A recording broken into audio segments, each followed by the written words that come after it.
I sat in that mahogany-paneled law office watching my sister Carla smirk as the attorney shuffled through our late father's will. Carla whispered loudly enough for everyone to hear, "Well, at least the family mistake finally gets to see what real success looks like." My hands trembled as I stared at the stack of legal documents.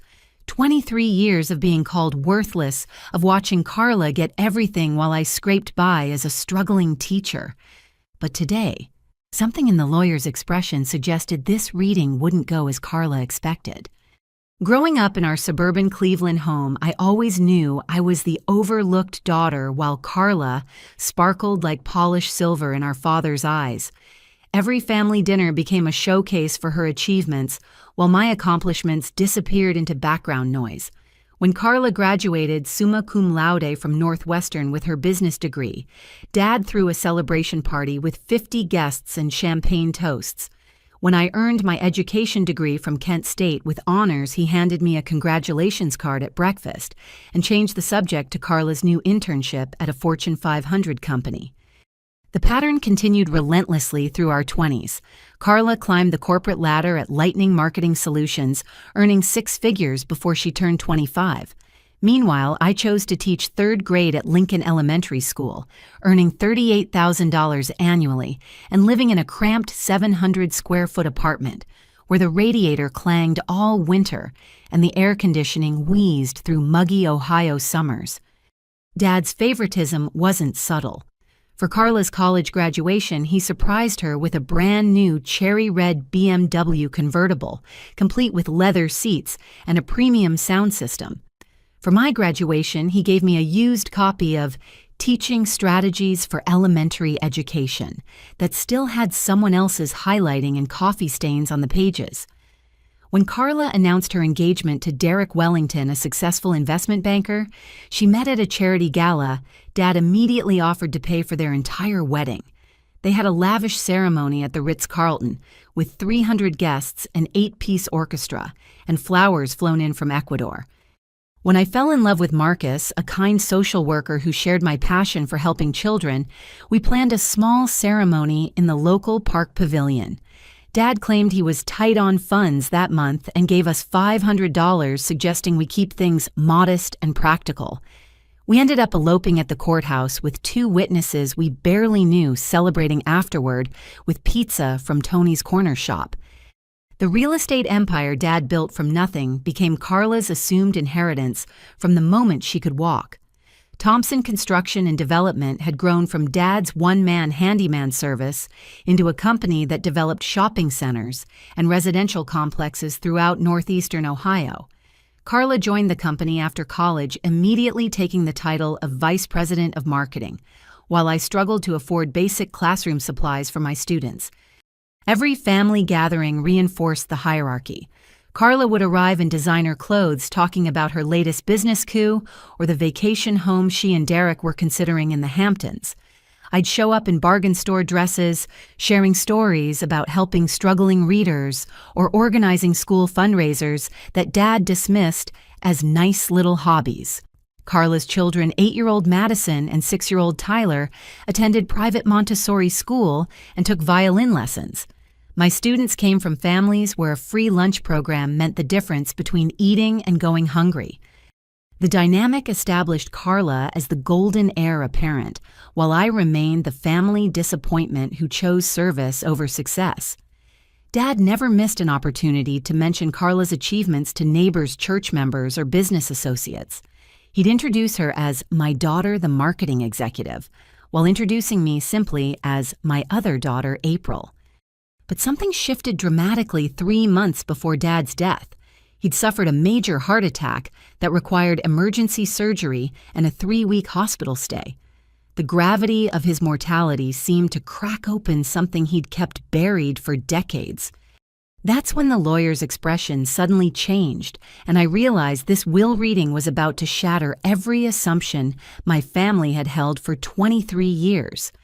The attorney cleared his throat and announced that Robert Thompson had indeed changed his will just 3 months prior, immediately following his hospital discharge.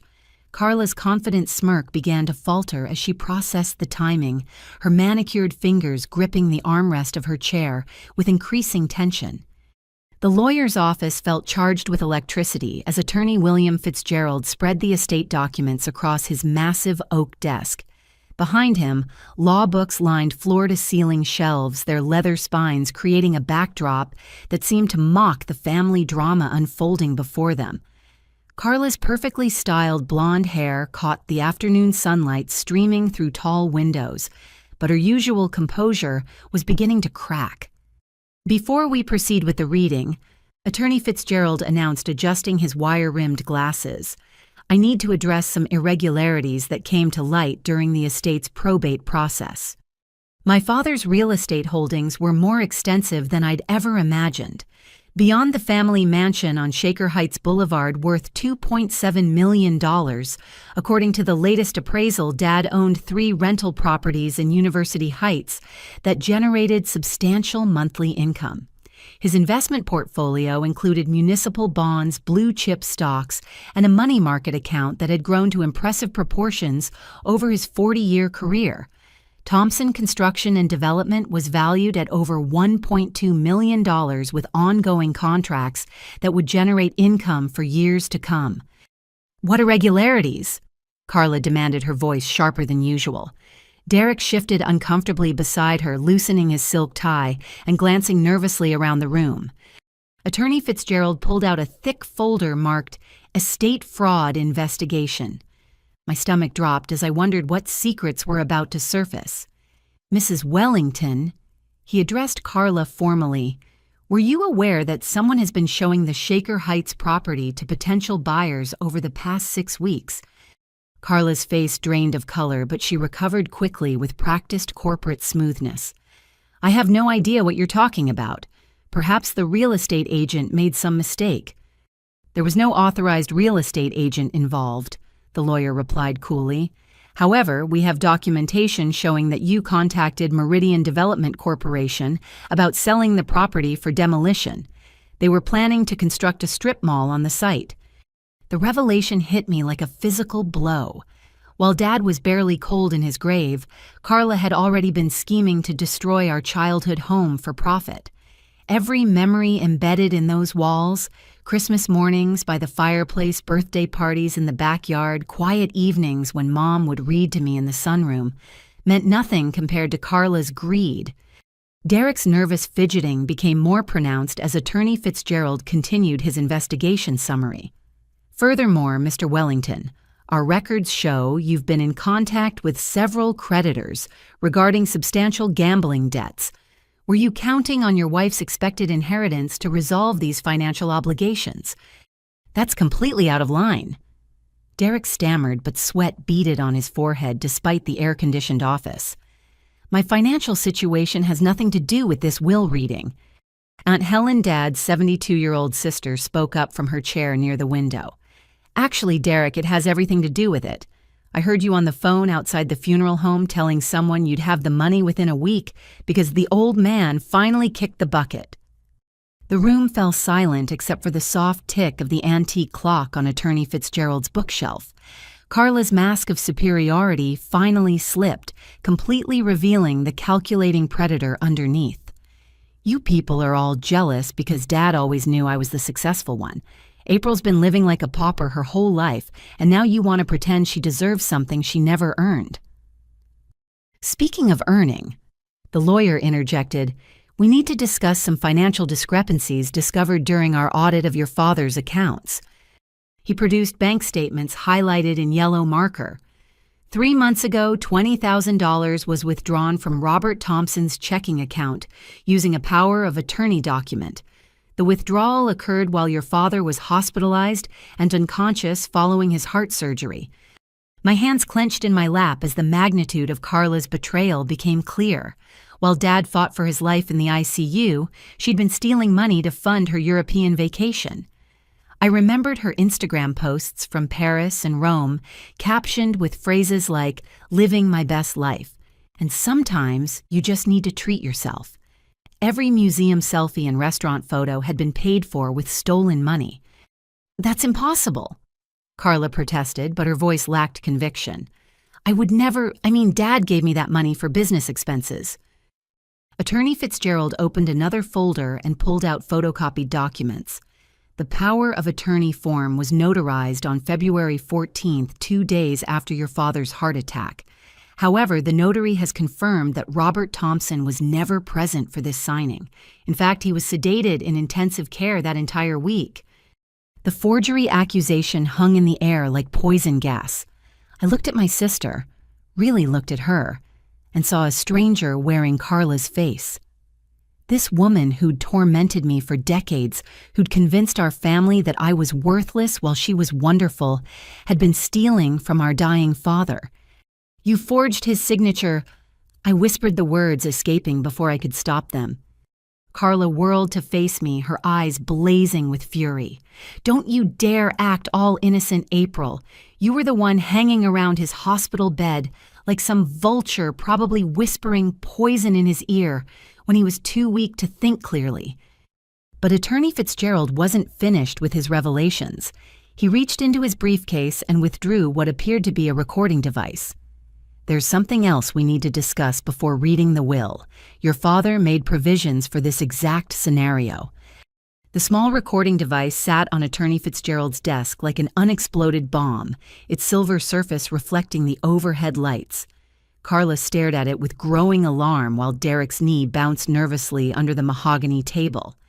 Uncle Paul Dad's younger brother, who'd driven down from Akron for the reading, adjusted his glasses and leaned forward with interest. Cousin Jessica Paul's daughter, who worked as a nurse in Cleveland, sat quietly beside him, her expression sympathetic as she watched the drama unfold. "Before we proceed," Carla announced, standing abruptly and smoothing her black Chanel suit, "I want everyone to understand the reality of this situation. Dad built his business from nothing, and I've been working alongside him for 8 years. I understand real estate development, construction contracts, and property management. April has spent her career finger painting with children and reading picture books." She gestured dismissively in my direction, her diamond tennis bracelet catching the light. "I don't say this to be cruel, but we all know Dad intended for me to continue his legacy. I've already been in contact with our business partners about expansion opportunities. The Meridian Development project alone would generate enough profit to fund 3 new construction ventures." Derek nodded enthusiastically, desperate to support his wife's claims. "Carla has MBA-level expertise in strategic planning. She's the logical choice to inherit the business operations. April wouldn't know a profit and loss statement from a grocery list." My cheeks burned with humiliation, but I forced myself to remain silent. 23 years of similar attacks had taught me that defending myself only encouraged more cruelty. Aunt Helen, however, had no such restraint. "That's enough, Carla." She snapped her voice, carrying the authority of someone who'd raised 4 children and buried 2 husbands. "Your father built that business to provide security for his family, not to fund your shopping addiction and Derek's poker debts." "Poker debts." Carla laughed, but the sound was shrill and forced. "That's ridiculous. Derek is a successful investment banker. We don't need Dad's money, but we respect his wishes and his business judgment." Attorney Fitzgerald cleared his throat pointedly. "Perhaps we should proceed with the actual will reading, rather than speculating about intentions." Carla settled back into her chair with confident expectation, crossing her legs and folding her hands in her lap like a queen awaiting coronation. Derek pulled out his phone, presumably to text someone about their imminent windfall. Cousin Jessica exchanged a meaningful look with Uncle Paul, who shook his head almost imperceptibly. The last will and testament of Robert Joseph Thompson. Attorney Fitzgerald began his voice taking on the formal cadence of legal proceedings. "I, Robert Joseph Thompson, being of sound mind and body, do hereby revoke all previous wills and codicils and declare this to be my final will and testament." The lawyer continued through the standard legal language about debts and taxes before reaching the specific bequests. "To my brother Paul Thompson and his family, I leave my collection of woodworking tools and the camping equipment stored in my garage with gratitude for 40 years of friendship and support." Uncle Paul smiled sadly, remembering countless weekends when he and Dad had built furniture together or taken fishing trips to Lake Erie. To my sister, Helen Morrison, I leave my mother's china set and the sum of $10,000 in appreciation for her wisdom and kindness throughout my life. Aunt Helen dabbed her eyes with a tissue touched by the acknowledgement of their sibling bond. To my grandson, Tyler Wellington, and granddaughter, Madison Wellington, I establish educational trust funds of $50,000 each to be used exclusively for college expenses. Carla beamed at this provision, clearly viewing it as confirmation of her favored status. Derek actually smiled for the first time since entering the office, probably calculating how they could manipulate the trust funds to their advantage. But then Attorney Fitzgerald's tone shifted, becoming more deliberate and measured. To my daughter, Carla Wellington, I leave the sum of $1. The words hung in the air like a thunderclap. Carla's mouth fell open in shock, her confident expression evaporating instantly. Derek's face went white as he processed the implications for his gambling debts. $1, Carla stammered. That can't be right. You must have misread something. Attorney Fitzgerald continued reading without acknowledging her interruption. I leave Carla $1 for being my greatest disappointment and for demonstrating that wealth without character leads only to corruption and cruelty. The devastation on Carla's face would have been satisfying if I hadn't been equally stunned by the harsh judgment. Dad had never been one for emotional confrontations or dramatic gestures, but this public humiliation surpassed anything I'd ever witnessed. The remainder of my estate, the lawyer continued, including my residence at 512 Shaker Heights Boulevard, all rental properties, investment accounts, and Thompson Construction and Development. I leave entirely to my daughter, April Thompson, with the hope that she will use these resources to continue helping others and to understand how much her kindness meant to me in my final months. The silence that followed felt dense and suffocating. I couldn't process what I just heard. The mansion, the business, the investments, everything totaled over $4 million. My teacher's salary had trained me to think in terms of hundreds, not millions. Carla exploded out of her chair like a woman possessed. This is fraud. April manipulated him. She poisoned his mind against me when he was dying and vulnerable. But Attorney Fitzgerald wasn't finished. He reached for the recording device and pressed the play button. Your father anticipated there might be questions about his mental state and his decision-making process. He asked me to play this recording if anyone contested his will. Dad's voice filled the room, weak but clear and unmistakably lucid. The sound of his familiar tone brought tears to my eyes and seemed to drain what little color remained in Carla's face. Dad's recorded voice carried the weight of profound disappointment and bone-deep exhaustion. My name is Robert Joseph Thompson. Today is March 15th, and I'm recording this in the office of Attorney William Fitzgerald to explain my final decisions regarding my estate. The room fell into absolute silence, except for the soft whir of the recording device. Even Derek stopped fidgeting, his face pale, as he realized the implications of hearing a dead man's testimony. For 23 years, I favored my daughter Carla because she reminded me of my first wife, Patricia, who left me for another man when Carla was barely walking. I thought success and ambition were the most important qualities a person could have, and I was wrong. Carla's hands trembled as she gripped the edges of her chair. Her usually perfect makeup was beginning to smudge as sweat beaded on her forehead. Dad's voice continued each word deliberate and painful. 3 weeks ago, while I was fighting for my life in the hospital, only one of my daughters visited me every single day. April brought homemade soup read to me from books I pretended not to enjoy, and held my hand when the nurses said my heart might give out completely. My own eyes filled with tears remembering those bedside vigils, the way Dad seemed surprised each time I appeared, as if he couldn't believe someone would care enough to stay. Carla visited me once during my 3-week stay, and only to ask when I planned to update my will. She spent 5 minutes complaining about hospital parking fees before leaving to meet friends for lunch. Derek shot a horrified look at his wife, clearly hearing details about her behavior for the first time. Carla's mouth opened and closed soundlessly, her usual arsenal of excuses completely depleted. But the final betrayal came when I discovered what Carla had been planning behind my back. Attorney Fitzgerald paused the recording to pull out another set of documents from his seemingly endless collection of evidence. Your father hired a private investigator when he became suspicious about certain financial irregularities. He spread out photographs that made my stomach lurch with disgust. The images showed Carla meeting with men in expensive suits outside our family home, gesturing toward the property like a real estate agent conducting a tour. Timestamps revealed the meetings had occurred during Dad's funeral week. She was showing the house to developers while I was being buried. I whispered the enormity of her callousness, hitting me like a physical blow. The recording resumed with Dad's voice growing stronger, fueled by righteous anger. I hired an investigator because I found real estate contracts hidden in Carla's purse during what I thought was a family dinner to discuss my recovery. She wasn't visiting to support her father. She was measuring the property for demolition. Carla suddenly lunged across the table, trying to grab the recording device. "Turn that off. This is slander." He was medicated and confused. Derek caught her wrist, but his motivation seemed more about avoiding additional legal trouble than protecting his wife. "Carla, stop. You're making this worse." Security buzzed into the office. Apparently, Attorney Fitzgerald had pressed a silent alarm when Carla became aggressive.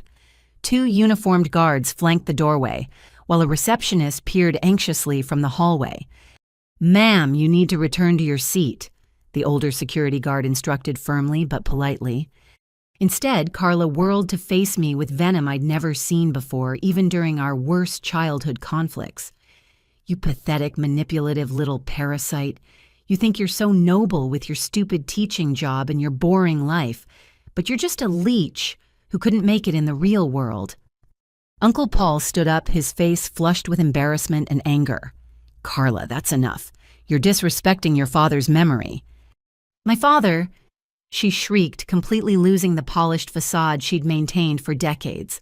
"He threw away everything he worked for on some sentimental nonsense about kindness and soup. April doesn't know anything about running a business or managing properties or dealing with contractors." Aunt Helen finally lost her patience completely. "Since we're talking about disrespect, perhaps everyone should know what I witnessed at your father's funeral." The room went dead quiet again. Aunt Helen's voice carried the kind of moral authority that came from 72 years of calling out bad behavior without flinching. "I saw you, Carla, going through your father's wallet while his body was lying in the casket. You took his credit cards and cash while people were paying their respects." Derek's face went ashen. Even he hadn't known about that particular violation. Cousin Jessica, who'd remained silent throughout the proceedings, finally spoke up. "I was there too. I saw her do it and couldn't believe my eyes. I thought maybe she was preserving something sentimental, but now I understand what really happened." The security guards moved closer as Carla's breathing became rapid and shallow signs of someone completely losing control. Derek seemed to shrink into his chair, probably calculating how quickly he could distance himself from his wife's public breakdown. But Attorney Fitzgerald had one more devastating revelation to share. He reached into his briefcase and withdrew a final folder marked "Confidential Investigation Results." "There's something else your father discovered that influenced his decision," he announced, his voice cutting through Carla's heavy breathing. The private investigator uncovered additional information about both Derek and Madison Hartwell. Derek's face went from pale to gray at the mention of the second name. Carla stopped her frantic movements and stared at the lawyer with growing dread. "Who's Madison Hartwell?" I asked, though something in Derek's expression suggested I didn't want to know the answer. Attorney Fitzgerald opened the folder to reveal more photographs, these showing Derek in intimate embraces with a beautiful brunette woman outside expensive hotels and restaurants. Timestamps indicated the encounters had been ongoing for over 6 months. Madison Hartwell is Carla's former best friend and Derek's longtime mistress. According to intercepted communications, they've been planning to leave Cleveland together as soon as Derek gained access to what they assumed would be Carla's inheritance. The revelation struck Carla like a physical blow. She staggered backward, her hand pressed to her chest, as if her heart was stopping.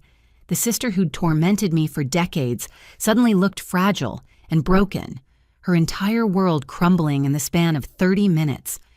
Derek didn't even attempt to deny the accusations. He simply sat in stunned silence, knowing his carefully constructed life of lies had been completely exposed. Attorney Fitzgerald adjusted the volume on the recording device as Dad's voice returned, now carrying a tremor of deep emotional pain that cut through the tension in the room like a blade through silk. The hardest part of this whole ordeal, Dad continued his words, measured but heavy with grief, wasn't discovering that my daughter was planning to profit from my death. It wasn't even learning about the stolen money or the forged documents. The hardest part was realizing how completely I'd failed as a father. Carla remained standing by the window, her back turned to the room, shoulders shaking with what might have been rage or devastation. Derek had slumped forward in his chair, his head in his hands, while the photographs of his betrayal lay scattered across the polished table like evidence of multiple crimes. I spent 23 years rewarding cruelty and dismissing kindness because I confused success with character. Dad's recorded voice continued. I watched Carla mock April at family dinners, calling her dreams worthless and her compassion weakness, and I said nothing because I thought ambition mattered more than heart. Aunt Helen wiped tears from her cheeks with a lace handkerchief, nodding slowly as Dad's words confirmed what she'd tried to tell him for years. Uncle Paul reached over and squeezed my hand, his calloused palm warm and reassuring against my cold fingers. The day April came to visit me after my second surgery, she brought a book of poetry our neighbor Mrs. Chen had recommended. April didn't know I was awake when she started reading, but I listened to her voice making those words beautiful, and I remembered her mother doing the same thing when April was small. The memory hit me with surprising force. I'd forgotten about those poetry readings, thinking Dad had been too sedated to notice. But apparently he'd been absorbing every word, every gesture of care I'd thought was going unnoticed. While April was reading to me about hope and healing, I received a phone call from my neighbor, Frank Martinez. He told me he'd seen strange cars in my driveway and people with clipboards walking around my property. When I called Carla to ask about it, she claimed she didn't know anything about visitors, but her voice had that same lying tone she'd used as a child when she broke something and blamed April. The recording captured Dad's breathing becoming more labored as his emotions intensified. Attorney Fitzgerald glanced around the room, ensuring everyone was prepared for whatever revelation was coming next. So I hired Harold Murphy from Murphy Investigations to find out what was really happening with my property and my family. Harold's report destroyed every assumption I'd held about my daughter's characters. A new voice joined Dad's on the recording, presumably Harold Murphy himself reading from his investigative findings with professional detachment. Subject Carla Wellington was observed meeting with representatives from Meridian Development Corporation on 4 separate occasions between February 20th and March 1st. Conversations were recorded using long-range audio equipment with appropriate legal permissions. The investigator's voice became more detailed as he shared specific findings. Subject discussed plans to demolish the family residence immediately upon inheritance, with projected profits of $3.2 million after construction and legal fees. Subject expressed no sentimental attachment to the property and referred to potential family objections as irrelevant emotional nonsense. I felt physically sick hearing Carla dismiss our childhood home so callously. Every room in that house held memories of Mom reading bedtime stories, Dad teaching me to change bicycle tires in the garage, family holiday celebrations that had felt magical despite the underlying tensions.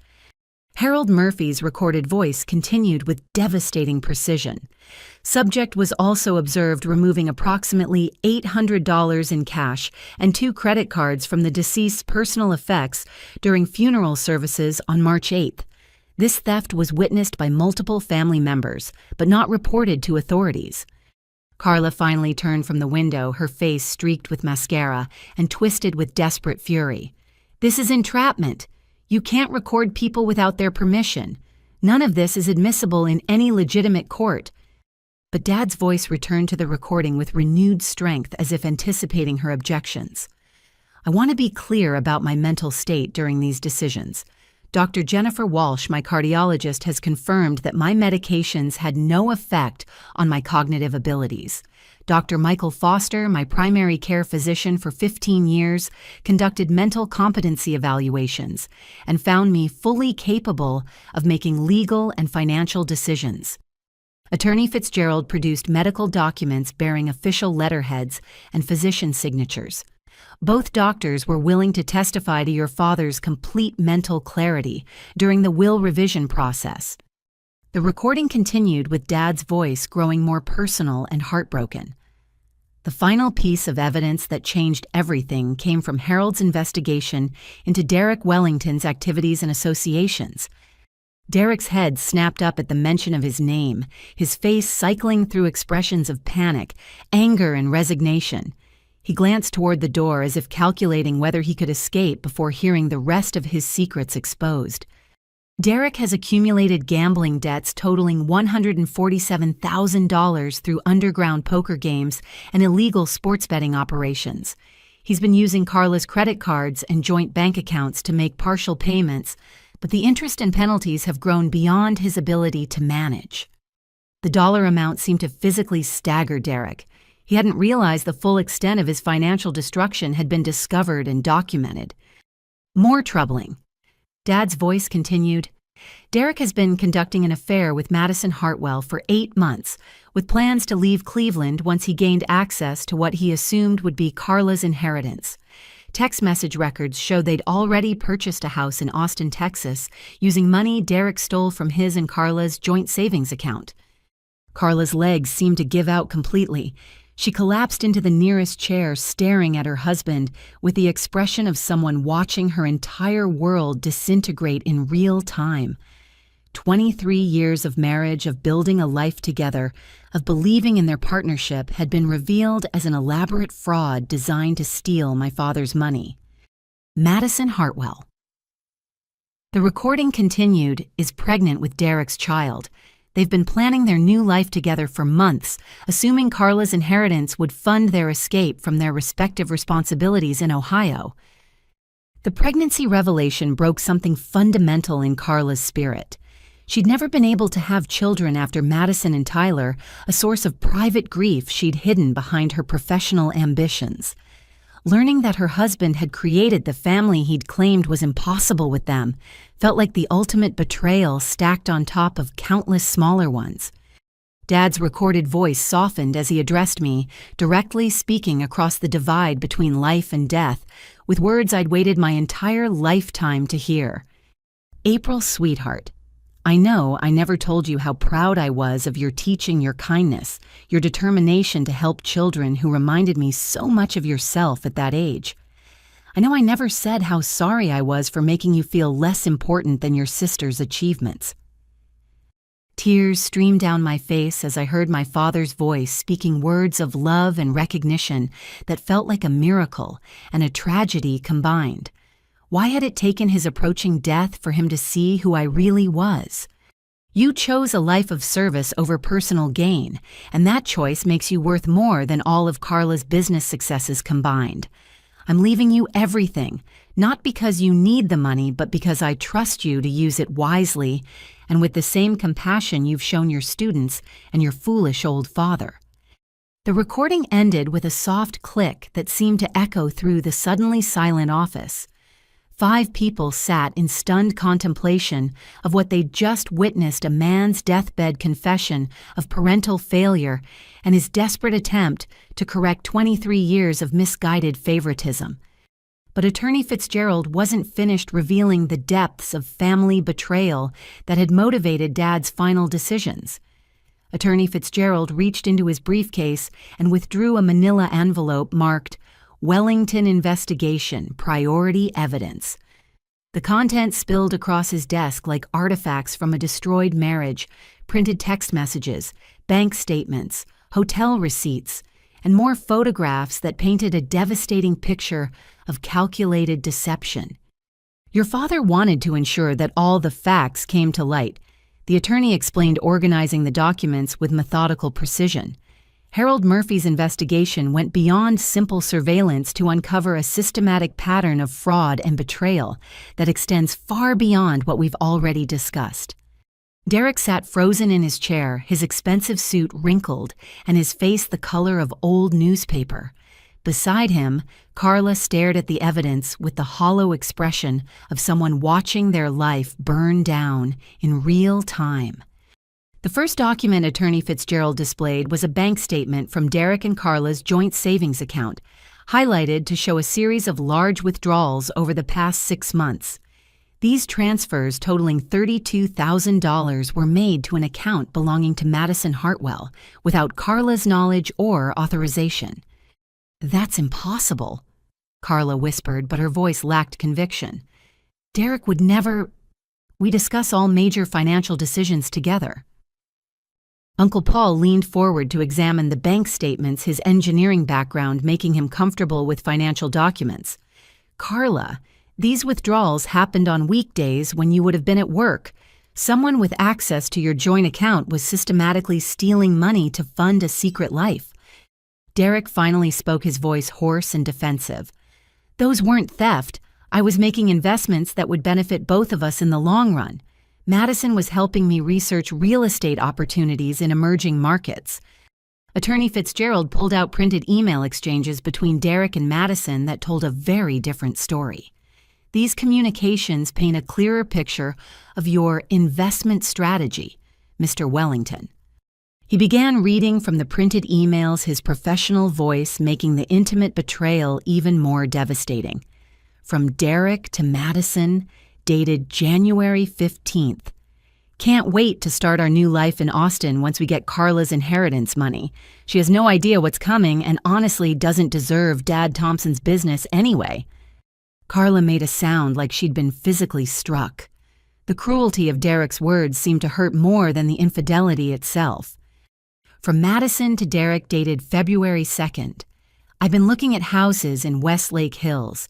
There's a beautiful 4-bedroom with a pool that would be perfect for raising our baby.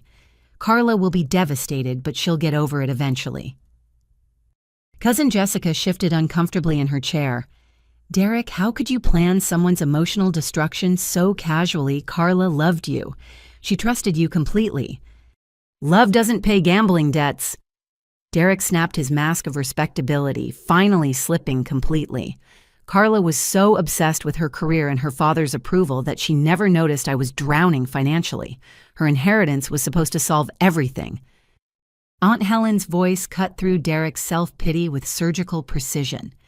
"So you decided to steal from your wife and abandon her after using her family connections for years."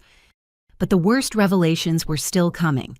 Attorney Fitzgerald produced medical records from an Austin fertility clinic showing that Derek and Madison had been actively trying to conceive while he was still married to Carla. These appointment records show that Derek and Madison began fertility treatments in November, 4 months before your father's death. They weren't accidentally starting a family. They were deliberately creating the life Derek claimed was impossible with Carla. The medical evidence destroyed Carla's last illusions about her marriage. For years, Derek had told her that his low sperm count made pregnancy unlikely, encouraging her to focus on her career instead of pursuing fertility treatments. Learning that he'd been actively trying to father children with another woman while lying to her about their reproductive options was perhaps the cruelest revelation yet. The pregnancy is already 12 weeks along. Attorney Fitzgerald continued consulting additional medical records. Madison Hartwell is due in October, which means conception occurred while Derek was still actively planning to inherit through Carla. Derek stood abruptly, knocking over his chair in his desperation to escape the mounting evidence. "This is insane. You people are destroying my privacy and my relationship based on the paranoid fantasies of a dying old man." But his protestations were interrupted by a commotion in the hallway outside Attorney Fitzgerald's office. Voices could be heard arguing, and the receptionist was clearly trying to prevent someone from entering the conference room. The door burst open despite the receptionist's efforts, and Madison Hartwell herself walked in, wearing designer maternity clothes that perfectly displayed her growing belly. She was beautiful in an obvious way. Glossy brown hair, perfect makeup clothes that probably cost more than my monthly salary, but her expression carried the entitled arrogance of someone accustomed to getting whatever she wanted. "Derek, honey, I got tired of waiting in the car," Madison announced, completely ignoring the shocked faces around the conference table. "Did you get the inheritance paperwork sorted out? I made dinner reservations at that new steakhouse for 7 o'clock. The silence that greeted Madison's entrance was profound and terrible. She looked around the room with growing confusion, her gaze moving from Derek's guilty face to Carla's devastated expression, to the scattered evidence covering the attorney's desk. "What's going on here?" Madison demanded, her voice taking on a sharp edge. "Derek, why does everyone look like someone died?" "Someone did die," Carla said quietly, finding her voice for the first time since the pregnancy revelation. "My father died, my marriage died, and apparently my best friend died months ago without bothering to mention it." Madison's perfectly applied makeup couldn't hide the flush of guilt that colored her cheeks. "Carla, I know this looks bad, but Derek and I never meant for you to find out this way." "How exactly did you mean for me to find out?" Carla asked, standing slowly to face the woman who'd been her confidant since college. "Were you planning to send a postcard from Texas? Maybe a Christmas card featuring your happy family?" Madison glanced nervously at Derek, clearly expecting him to take control of the situation. When he remained silent, staring at the floor like a scolded child, she attempted to justify their actions with breathtaking audacity. "Carla, you have to understand that Derek and I didn't plan for this to happen. We fell in love, and love doesn't follow convenient timelines. Derek was going to tell you everything once your father's estate was settled, and you had the emotional space to process the changes." Uncle Paul made a disgusted sound. "You mean once he'd stolen her inheritance and could afford to abandon her?" "Oh, but Madison had one more devastating revelation to share, one that would complete the destruction of everything Carla thought she knew about her life. The chaos in Attorney Fitzgerald's office reached a crescendo as Madison's presence forced all the hidden betrayals into the open. But the lawyer had been saving one final revelation that would shift the entire dynamic once again. "Ms. Hartwell." He addressed Madison formally. "Your arrival is actually quite convenient. There are some documents you might want to see before you continue with your plans to relocate to Austin." He withdrew yet another folder from his seemingly inexhaustible collection of evidence. "Your boyfriend's gambling debts aren't his only financial obligation. Derek has been using your name and credit information to secure additional loans without your knowledge." Madison's confident expression faltered as Attorney Fitzgerald spread out loan applications bearing her forged signature. "These documents show that Derek has accumulated an additional $68,000 in debt using your identity. As far as creditors are concerned, you're jointly liable for these obligations." "That's impossible," Madison stammered, reaching for the papers with shaking hands. "Derek would never do that to me. We're building a life together."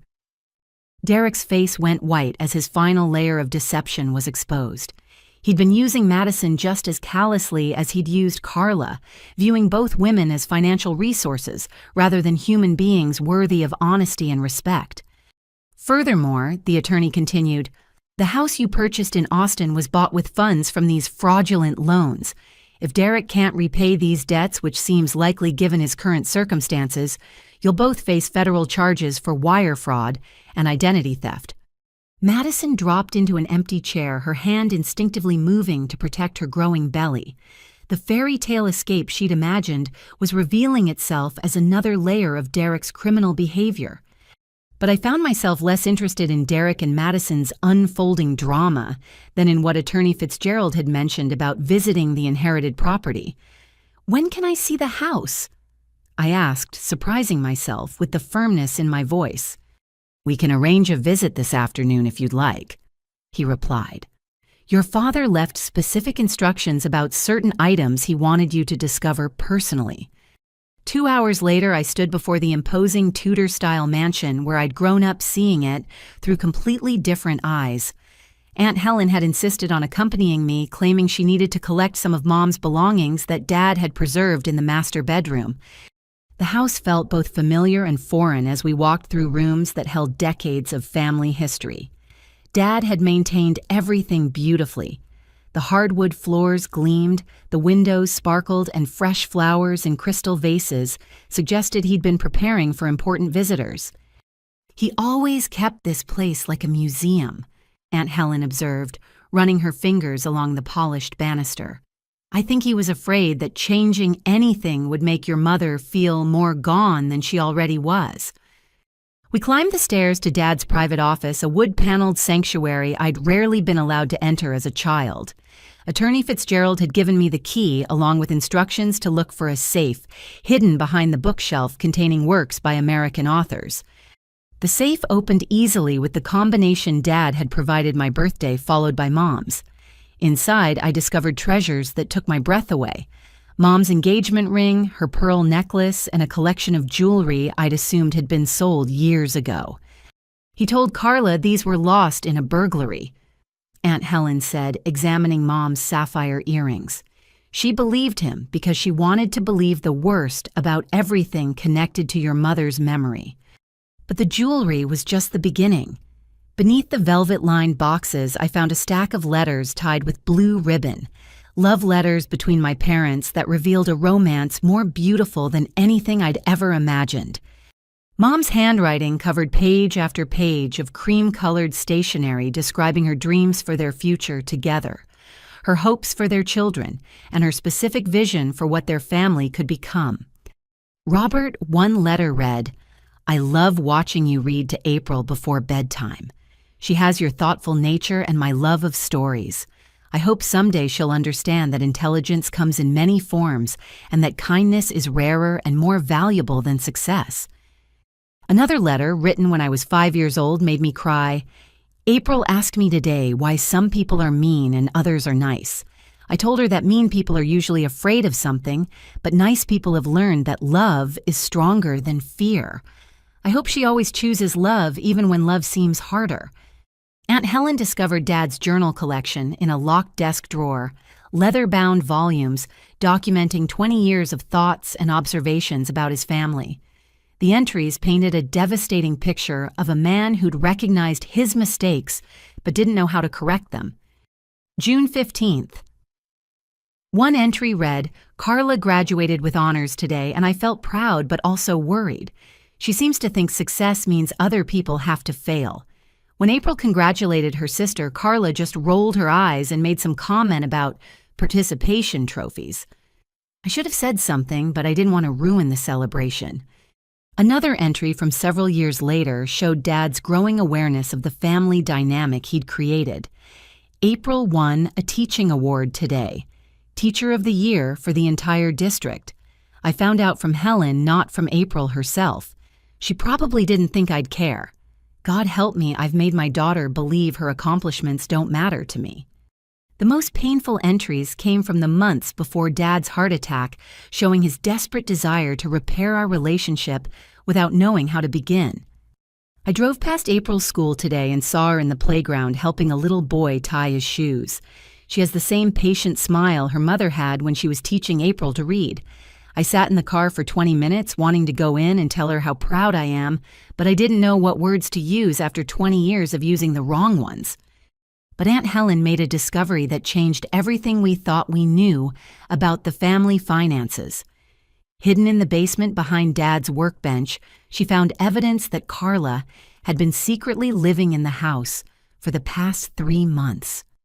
"April, come look at this," she called from the finished basement where Dad had his workshop and exercise equipment. The basement revealed signs of recent habitation, rumpled bedding on the pull-out sofa, empty takeout containers, and clothing that clearly belonged to Carla. A makeshift office had been set up near the stairs, complete with laptop computer file folders and what appeared to be inventory lists of valuable household items. She's been living here, I said, trying to process this violation of Dad's private space. But why she has that beautiful house in Beechwood with Derek? Aunt Helen picked up one of the file folders and began reading the contents. Her face grew grim as she absorbed what Carla had been documenting. She wasn't just living here, honey. She was cataloging everything valuable for sale. The folders contained detailed lists of antiques, artwork, and collectibles throughout the house, complete with estimated values and contact information for auction houses and estate sale companies. Carla had been systematically preparing to liquidate everything Dad had spent decades collecting and preserving. "Look at this," Aunt Helen said, showing me a notebook filled with Carla's handwriting. "She was planning to sell your mother's piano, the china cabinet that belonged to your grandmother, even your father's military medals from Vietnam." But the most devastating discovery was yet to come. Hidden beneath the inventory lists, I found pawn shop receipts showing that Carla had already sold several pieces of Mom's jewelry items I'd been told were lost or stolen. She'd been systematically looting the family home while Dad was alive, stealing the physical reminders of our shared history to fund her lifestyle and Derek's gambling addiction. The betrayal felt complete and overwhelming. Not content to wait for Dad's death to claim her inheritance, Carla had been stealing from him for months while presenting herself as the dutiful daughter who deserved everything. As we prepared to leave the house, I realized that reclaiming these stolen memories was just the beginning of understanding how extensively my family had been living lies for years. The discovery of Carla's secret residence in our family home felt like the final violation of trust, but I underestimated my sister's capacity for desperate manipulation. Within 48 hours of the will reading, she launched a campaign of destruction that threatened everything I thought I'd gained. The first attack came through legal channels. Carla hired Thomas Kellerman, an expensive probate attorney from downtown Cleveland, who specialized in will contests and family disputes. Kellerman had a reputation for taking cases other lawyers wouldn't touch, especially when substantial inheritance money was involved. "Miss Thompson." Kellerman called me at school during my lunch break, his voice smooth and confident. "I represent your sister in what we believe is a clear case of undue influence and elder abuse.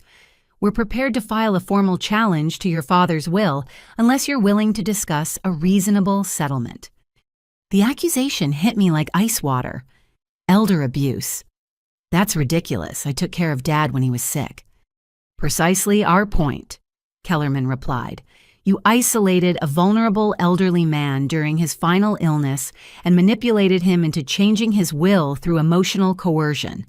We have witnesses who observed your excessive presence at the hospital and your systematic exclusion of other family members from medical decisions." I hung up the phone with shaking hands, realizing that Carla was going to twist every act of love into evidence of manipulation. My dedication to Dad during his recovery was being reframed as predatory behavior designed to steal her inheritance. The legal pressure was only the beginning. That same afternoon, Carla appeared at Lincoln Elementary School during dismissal time, creating a scene in front of parents and students that left me humiliated and professionally endangered. "There she is!" Carla shouted across the parking lot, her voice carrying to every corner of the school grounds. "The woman who convinced my dying father to leave everything to her while she was supposed to be teaching children." Parents stopped their conversations to stare, and several of my third-grade students looked confused and frightened by the commotion. Mrs. Rodriguez, our principal, hurried outside to address the disturbance. "Ma'am, you need to leave school property immediately," Mrs. Rodriguez said firmly. "This is not an appropriate place for personal disputes." But Carla was just getting started. "Do you people know that April Thompson has been lying to everyone about her financial situation? She inherited millions of dollars by manipulating a sick old man, but she's still here pretending to care about education when all she really cares about is money." 8-year-old Tyler Morrison, one of my most sensitive students, started crying as he watched his beloved teacher being attacked by a screaming woman in expensive clothes. I knelt down to comfort him, which gave Carla another opportunity to escalate her public assault. "Look at her. she continued, pointing at me with theatrical disgust. "She's putting on this caring teacher act right now, but she's secretly worth millions. She doesn't belong in this school. She's taking a job away from someone who actually needs it." Security arrived to escort Carla from the premises, but the damage was done. Parents whispered among themselves, students seemed confused about whether I was a good person or a bad person, and I felt the professional reputation I'd built over 8 years crumbling under Carla's vindictive lies. That evening, the harassment continued through social media. Carla had created a Facebook page called Justice for Robert Thompson, where she shared carefully edited stories about Dad's final months. According to her version, I had isolated him from family and friends, controlled his access to visitors, and pressured him into changing his will while he was mentally compromised by medication. The page attracted sympathy from people who didn't know the true story, including some of Dad's former business associates who remembered Carla as his ambitious daughter and me as the quiet one who'd never shown interest in construction or real estate. Robert Thompson would be heartbroken to see how his youngest daughter manipulated his final illness for financial gain. One post read, "April Thompson convinced a dying man to abandon the daughter who'd worked alongside him for 8 years in favor of someone who'd never contributed to his business success." The comments section filled with outrage from people who'd never met me, but were convinced I was a calculating manipulator who'd stolen my sister's rightful inheritance through elder abuse. But Carla's most dangerous scheme involved directly targeting my employment. She contacted the Cleveland Board of Education with allegations that I was using my position as a teacher to hide my true financial status and avoid paying appropriate taxes on my inheritance. "Teachers are supposed to be honest role models for children," she told whoever would listen. "How can someone who's worth $4 million pretend to understand the struggles of working families? She's a fraud who's taking advantage of a system designed to help people who actually need teaching jobs." The pressure from multiple directions was overwhelming. Legal threats, professional sabotage, public humiliation, and social media attacks were destroying my peace of mind and threatening my career. Carla had weaponized grief and family conflict to punish me for Dad's decision. But her most shocking violation came when I discovered she'd been systematically draining the estate accounts that should have been frozen during probate. Attorney Fitzgerald called me at home on Friday evening, his voice tight with anger and concern. "April, we have a serious problem. Someone has been writing checks from your father's business account using forged signatures. 3 checks totaling $27,000 have been cashed in the past week." "How is that possible?" I asked. "Shouldn't all the accounts be protected during the probate process?" "They should be, but the checks were written before your father's death and post-dated for this week. It's a sophisticated fraud that suggests someone had been planning this theft for months." Bank security footage confirmed what we all suspected. Carla had been using Dad's checkbook to write herself payments that she was now cashing as if they were legitimate business expenses. She'd covered her tracks by creating fake invoices for marketing services that Thompson Construction had supposedly purchased before Dad's death. The evidence of financial fraud was clear and criminal, but Carla's willingness to steal money that legally belonged to me, while simultaneously accusing me of manipulation, showed how desperate she'd become. She was destroying herself through her own choices, but she was determined to take me down with her. As I sat in my small apartment that Friday night, surrounded by legal papers and feeling overwhelmed by the magnitude of Carla's vindictive campaign, I realized that inheriting Dad's wealth had given me more than money. It had revealed the true character of everyone in my family. The following Monday morning, I walked into the downtown Cleveland offices of Walsh & Associates with attorney Sarah Walsh, feeling like David approaching Goliath, with nothing but determination and the truth. Sarah was a formidable woman in her 50s who specialized in defending legitimate wills against frivolous challenges, and her reputation for destroying fraudulent claims had made her attorney Fitzgerald's first recommendation. "April," she said as we settled into her conference room with windows overlooking the Cuyahoga River, I want you to understand that probate contests can get very ugly very quickly. Your sister has hired an attorney who wins by making accusers look sympathetic and beneficiaries look greedy. We're going to counter that strategy by sticking relentlessly to facts and evidence. The deposition process began that same week, and I quickly learned that legal proceedings bear no resemblance to television courtroom dramas. Instead of dramatic confrontations, we sat in sterile conference rooms while court reporters recorded every word of testimony that felt both boring and terrifying. Carla's deposition revealed the weakness of her case almost immediately. Under oath, she couldn't provide specific examples of how I'd isolated Dad or manipulated his medical care. Her accusations fell apart when confronted with hospital visitor logs showing that she'd visited once while I'd been there daily. "Can you describe any instance where April prevented you from seeing your father?" Attorney Walsh asked during cross-examination. Carla shifted uncomfortably in her chair, realizing her vague accusations wouldn't survive specific questioning. "She was always there when I tried to visit. It made private conversations impossible." "What private conversations did you want to have with your father while he was recovering from heart surgery?" "Family business, construction projects, things April wouldn't understand because she's not involved in real estate development." Attorney Walsh consulted her notes with surgical precision. "According to hospital records, your father was sedated and sleeping during most of your March 3rd visit. What family business were you able to discuss with an unconscious patient?" The question hung in the air like a trap Carla had walked into willingly.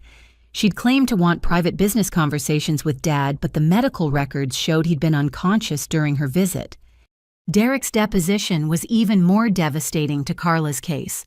Attorney Walsh had subpoenaed him as a witness, forcing him to testify about his gambling debts and his knowledge of Carla's theft from estate accounts. "Mr. Wellington, were you aware that your wife was taking money from her father's accounts before his death?" Derek glanced nervously at Carla's attorney, clearly wishing he could invoke spousal privilege to avoid answering. "I knew she sometimes handled business expenses for the construction company." "Were you aware that these business expenses included $27,000 in payments to herself for services that were never provided?" "I didn't know the specific amounts." Derek admitted, his voice barely audible. "But you did know she was stealing money to cover your gambling debts." Thomas Kellerman objected strenuously, but Derek had already nodded, effectively destroying any credibility Carla might have retained. The testimony from Madison Hartwell provided additional ammunition for our defense. Madison had agreed to cooperate with our attorneys in exchange for immunity from prosecution for her role in Derek's fraud schemes. "Miss Hartwell." Attorney Walsh began, "Did Carla Wellington ever discuss her plans for her father's estate before his death?" Madison looked uncomfortable but answered honestly under oath. "She said the inheritance would solve all their financial problems.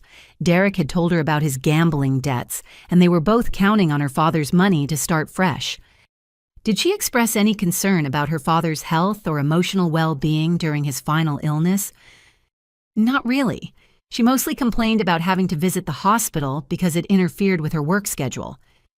But the most powerful testimony came from unexpected sources, Dad's former employees and business associates who had witnessed Carla's behavior over the years. Frank Martinez, Dad's foreman for 15 years, testified about overhearing conversations between Carla and Derek about selling the family business immediately upon inheritance. "Miss Carla never showed real interest in construction," Frank stated matter-of-factly. "She wanted the money, but not the work. She told Derek the business was worth more dead than alive because the property could be developed for retail." Margaret Chen, Dad's bookkeeper since I was in high school, provided devastating testimony about Carla's financial irregularities in the months before Dad's death. "I noticed unusual withdrawals and payments that didn't match any legitimate business expenses," Margaret testified. "When I asked Robert about them, he seemed confused and asked me to document everything carefully. He said he wanted to understand where his money was going." Dr. Jennifer Walsh, Dad's cardiologist, testified that Dad's mental acuity had remained sharp throughout his illness and recovery. Robert Thompson was completely lucid during our discussions about his treatment options, Dr. Walsh stated firmly. He understood complex medical information and made informed decisions about his care. He showed no signs of cognitive impairment or vulnerability to coercion. But the most damaging evidence against Carla came from her own digital footprint. Attorney Walsh had subpoenaed her phone records, email accounts, and social media activity, revealing a pattern of deception and manipulation that extended far beyond the estate theft. Text messages between Carla and Derek showed their true feelings about Dad and their plans for his money.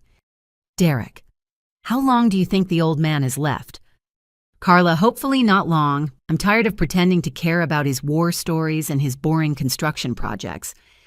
Derek: "Once we get the inheritance, we can sell everything and move somewhere with better weather and fewer family obligations." Email exchanges with Madison revealed the depth of their conspiracy. Carla, Derek, and I have been talking about relocating after Dad dies. Would you be interested in a fresh start somewhere new? Madison: "Are you sure you'll have the resources to support a major life change?" Carla: "Trust me, Dad's estate will give us more than enough freedom to do whatever we want." The digital evidence painted a picture of three people who viewed Dad's death as a financial opportunity rather than a family tragedy. Their casual discussions about his mortality and their plans for his money showed the court exactly what kind of character we were dealing with. Judge Patricia Morrison, who was overseeing the probate proceedings, began showing visible irritation with Carla's legal team as the evidence mounted against their claims. Mr. Kellerman: Judge Morrison said during a pretrial hearing, "Your client's accusations of elder abuse seem to be contradicted by substantial evidence of her own financial misconduct. Are you prepared to withdraw these allegations, or do you want to proceed to trial, knowing that your client could face criminal charges for perjury?" But Carla's desperation had reached the point where rational considerations no longer applied. She was determined to pursue her claims regardless of the evidence, apparently believing that her years of manipulating family dynamics would somehow work on the legal system as well. The most shocking revelation came when the FBI's Financial Crimes Unit confirmed they were investigating Carla for multiple federal offenses related to her theft schemes. Special Agent Catherine Ross contacted Attorney Walsh directly. "We've been tracking financial irregularities in several businesses connected to Robert Thompson's construction company. Your client's sister appears to have been running sophisticated fraud operations for at least 2 years before her father's death." The investigation revealed that Carla had been creating false vendor accounts and billing Thompson Construction for services that were never provided. She'd stolen over $80,000 through this scheme money that should have been part of Dad's estate. But Carla had one more desperate card to play, one that would reveal the true depths of her willingness to destroy anything and anyone to get what she wanted. While Carla's legal and social media attacks continued to rain down on me like arrows from a vengeful army, something unexpected began happening at Lincoln Elementary School. The parents and colleagues who'd witnessed her public outburst started rallying to my defense in ways that restored my faith in human decency. It began with Mrs. Patricia Gonzalez, whose daughter Maria had been in my class 2 years earlier. Patricia worked as a paralegal downtown and understood enough about legal proceedings to recognize harassment when she saw it. "Miss Thompson," she said after school on Tuesday, approaching my classroom door with a determined expression, "I want you to know that some of us parents have been talking and we think what your sister is doing is disgraceful. Maria still talks about how you helped her with reading when she was struggling and how you stayed after school every day until she felt confident." Her words broke something loose in my chest that I hadn't realized was tightly held. "Thank you, Mrs. Gonzalez. That means more than you know. We're not just offering sympathy." She continued pulling a folder from her purse. "I've drafted a letter to the school board defending your character, and 37 parents have signed it so far. We're also sending copies to the local newspapers because people need to know who you really are." The letter, written in Patricia's clear legal prose, painted a picture of my teaching career that I barely recognized as my own. It described countless hours of unpaid tutoring, weekend trips to purchase school supplies with my own money, and my annual tradition of providing winter coats for students whose families couldn't afford them. April Thompson represents everything good about public education. The letter concluded. She chose teaching not because she couldn't succeed elsewhere, but because she understood that shaping young minds is the most important work in our society. Any attempt to portray her as greedy or manipulative demonstrates a fundamental misunderstanding of her character. By Thursday, the letter had 62 signatures and had been printed in both the Cleveland Plain Dealer and the Suburban Sun News. The response from the community was swift and overwhelming. Former colleagues from my previous schools wrote testimonials about my dedication and integrity. Dr. Susan Martinez, my supervising professor during student teaching, contacted the Board of Education to praise my classroom management and innovative literacy programs. Even parents whose children I'd taught 5 years ago took time to share stories about my positive impact on their families. But the most meaningful support came from my current students who didn't understand the adult drama swirling around their classroom, but recognized that their teacher was sad and stressed. 8-year-old Emma Rodriguez drew me a picture during art time, a stick figure woman surrounded by hearts with "Best Teacher Ever" written in purple crayon across the top. When she handed it to me, she whispered, "Miss Thompson, my mom says some people are being mean to you, but we all love you very much." Tyler Morrison, the sensitive boy who'd cried during Carla's parking lot outburst, organized his classmates to write me encouraging notes during recess. 23 handwritten messages covered my desk the next morning. "Dear Miss Thompson, you are nice and smart, and you help me read good. Jason. I hope you feel better soon. Do you want to borrow my stuffed elephant? He makes me happy when I'm sad. Sophia. My dad says your sister is jealous because you're a better person than her. Kevin." Reading those innocent expressions of loyalty made me cry in my empty classroom, but they were healing tears that reminded me why I'd chosen teaching in the first place. The professional support extended beyond Lincoln Elementary. Dr. Margaret Stevens, superintendent of Cleveland City Schools, called me personally to express her confidence in my integrity and to assure me that the district would not be swayed by what she termed obvious harassment tactics. "April," she said during our phone conversation, "I've reviewed your personnel file and your performance evaluations are consistently outstanding. Your principals describe you as dedicated, innovative, and beloved by students and parents alike. We're not going to let someone's personal vendetta damage our assessment of your professional value." Principal Rodriguez went further, offering me the position of lead literacy coordinator for the entire district, a promotion that would increase my salary and provide opportunities to mentor new teachers. "This job was designed for someone with your skills and passion," she explained during our meeting. "We've been looking for the right candidate for months, and your situation has reminded us that we already have exactly the person we need right here." The irony wasn't lost on me. Carla's attempts to destroy my career were actually highlighting my professional accomplishments in ways that led to unexpected opportunities. But the most surprising support came from Dad's former business associates, men I'd barely known who reached out to share their memories of our family dynamics over the years. Robert Mitchell, who'd worked with Thompson Construction on several major projects, called me at home one evening with stories I'd never heard. "Your father talked about you constantly," he said, his gruff voice warm with affection.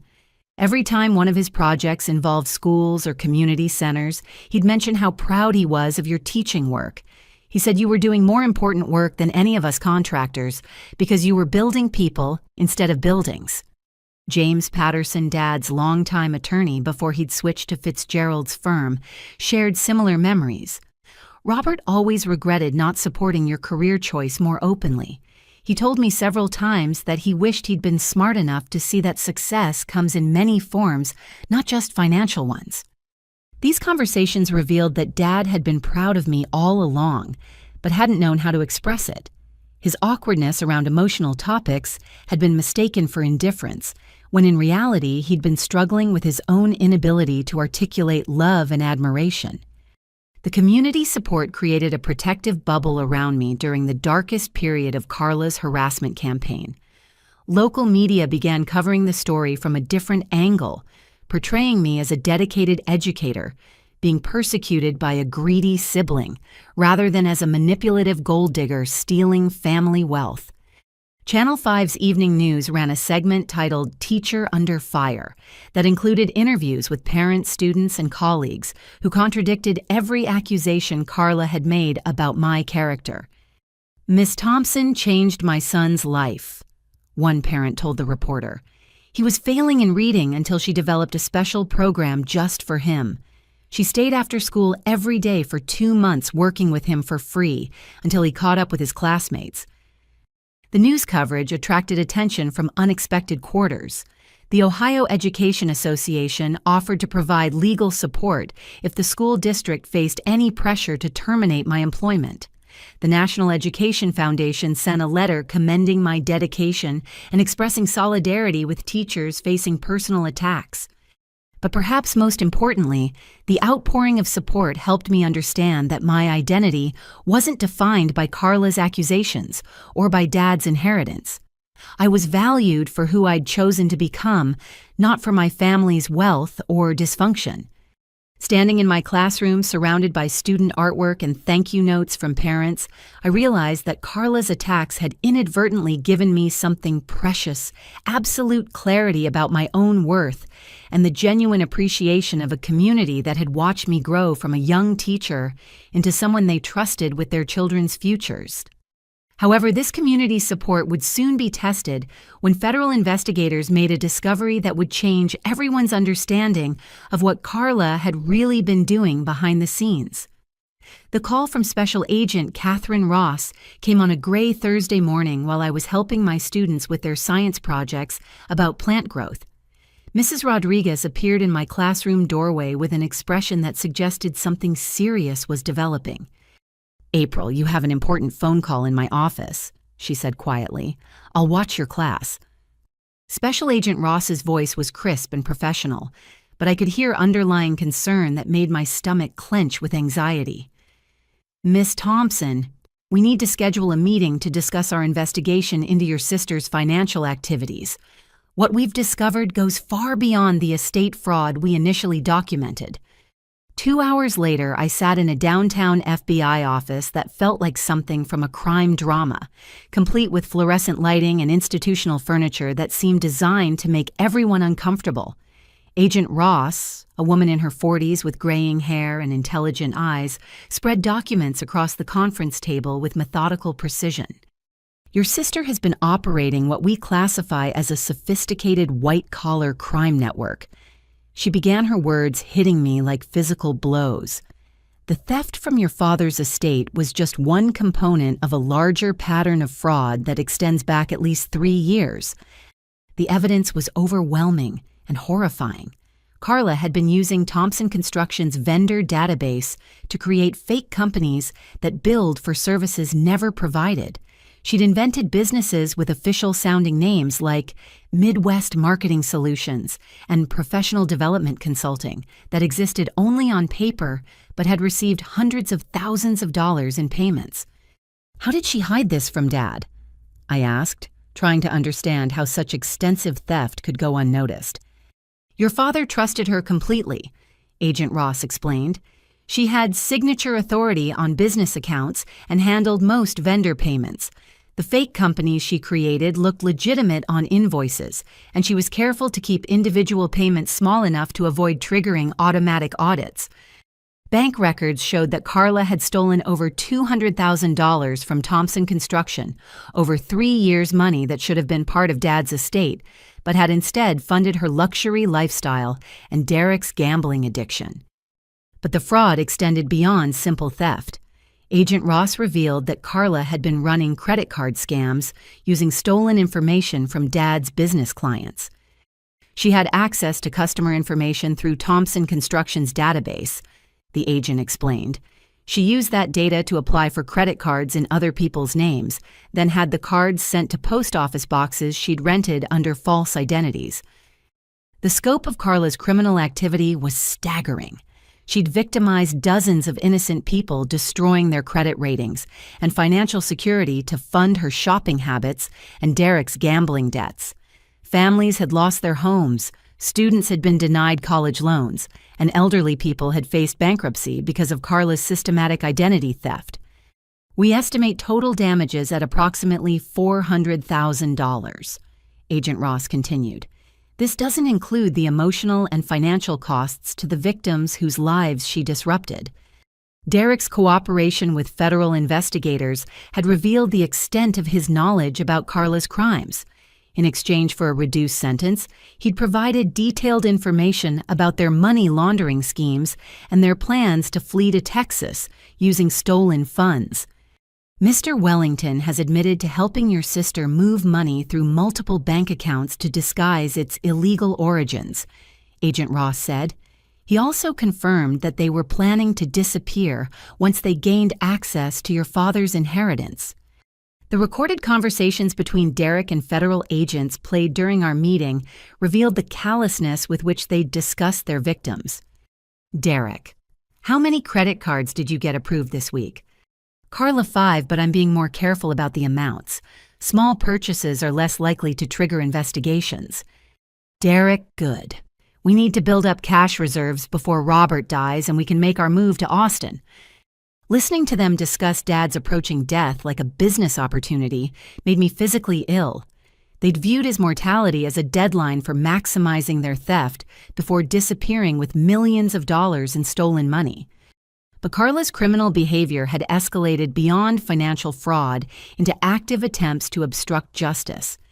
Agent Ross revealed that Carla had tried to bribe a hospital nurse to provide false testimony about my behavior during Dad's final illness.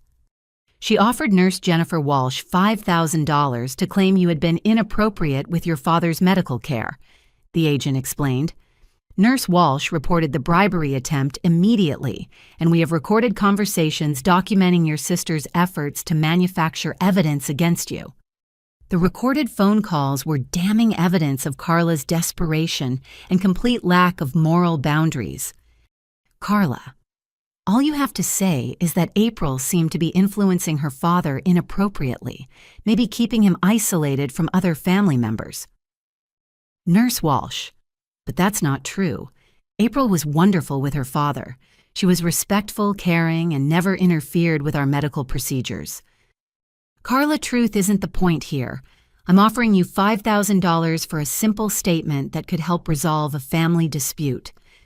The bribery attempt was a federal crime that carried serious penalties, but it also demonstrated how far Carla was willing to go to destroy my reputation and steal the inheritance she felt she deserved. Madison Hartwell's testimony had provided additional evidence of Carla's criminal planning. Madison admitted that she'd helped Carla forge documents and create false business records in exchange for promises of financial security once they moved to Texas. Miss Hartwell has agreed to testify against your sister in exchange for reduced charges, Agent Ross explained. Her cooperation has been valuable in documenting the full extent of the conspiracy. But perhaps the most shocking revelation was that Carla had been systematically destroying evidence for weeks, assuming she could eliminate any proof of her criminal activity. We executed a search warrant on her residence yesterday, Agent Ross said, pulling out photographs that showed the destruction. She'd been burning documents, wiping computer hard drives, and disposing of phones she'd used for fraudulent activities. The photographs showed Carla's desperation in vivid detail: a backyard fire pit filled with charred paper remains, computers that had been physically destroyed with hammers, and boxes of shredded documents that federal experts were attempting to reconstruct. Destruction of evidence is another federal crime, Agent Ross noted. It shows consciousness of guilt and adds additional charges to her already substantial legal problems. The federal investigation had also uncovered evidence that Carla was planning additional crimes even while fighting the will contest. She'd been researching ways to transfer money out of the country and had contacted lawyers about challenging the inheritance from overseas jurisdictions where extradition might be more difficult. Your sister was preparing for the possibility that her legal challenges would fail, Agent Ross explained. She was planning to steal whatever money she could access and flee the country to avoid prosecution. The meeting concluded with Agent Ross explaining the charges that would be filed against Carla: federal wire fraud, identity theft, money laundering, bribery, obstruction of justice, and conspiracy. The potential penalties included decades in federal prison and complete financial forfeiture. Mr. Wellington has already agreed to plead guilty and cooperate with our investigation, the agent said. Miss Hartwell will face reduced charges in exchange for her testimony. Your sister, however, has refused all plea negotiations and insists she's done nothing wrong. As I left the FBI office, I realized that Carla's world was about to collapse completely through her own choices and actions. The sister who'd called me a failure and a disappointment was facing federal prison time for crimes that showed a level of calculation and cruelty I'd never imagined possible. But there was one more devastating revelation still to come, one that would finally expose the depths of Carla's hatred for our family and her willingness to destroy anyone who stood between her and what she wanted. Dr. Rebecca Martinez had been my therapist for only 2 sessions, but she'd already helped me understand that processing my father's death and Carla's betrayal would require more than just legal victories. Sitting in her comfortable office with its soft lighting and strategically placed tissue boxes, I was learning to separate my own emotions from the chaos my sister had created. April, Dr. Martinez said gently, "It's important to understand that your father's favoritism toward Carla wasn't really about you or your worth. Family dynamics are often shaped by unresolved grief and trauma that children never see." Aunt Helen had agreed to join our 3rd session, bringing with her a perspective on our family history that I'd never heard before. At 72, she was the only person left who remembered the early years of Dad's marriage to my mother and the circumstances that had shaped his relationship with both his daughters. "Your father married Patricia when he was barely 21. Aunt Helen began settling into the therapist's comfortable chair with a photo album she'd brought from home. Patricia was beautiful, ambitious, and completely wrong for a man who wanted a traditional family life. The photographs showed a young woman who looked remarkably like Carla: blonde hair, sharp features, and an expression that suggested she was already looking beyond whatever moment was being captured. Dad appeared young and besotted, clearly head over heels, in love with someone who would ultimately break his heart. Patricia left when Carla was 18 months old. Aunt Helen continued, her voice heavy with old sadness. She'd been having an affair with her boss at the advertising agency where she worked. One day, Robert came home from work and Patricia was gone. She'd taken her clothes, her jewelry, and most of their savings, leaving only a note saying she wasn't meant for motherhood or small-town life. The revelation explained so much about Dad's relationship with Carla. He'd raised her alone for 4 years, projecting all his love and hope onto a little girl who reminded him daily of the woman who'd abandoned them both. "When your father met your mother, Linda, he was terrified of getting hurt again," Aunt Helen said, showing me photos of my parents' courtship. Linda was everything Patricia wasn't: kind, gentle, interested in building a home rather than escaping from one. But Robert was afraid to trust completely, even though Linda loved him unconditionally. The pictures showed Mom's patience with Dad's emotional walls and her genuine affection for 4-year-old Carla, who had apparently resented any woman who took attention away from her father. Linda tried so hard to be a good stepmother to Carla. Aunt Helen continued, but Carla had already learned to compete for Robert's attention. She would throw tantrums whenever he showed affection to Linda, and she seemed to understand instinctively that her resemblance to Patricia gave her power over him. Dr. Martinez listened carefully before asking the question that cut to the heart of our family dysfunction.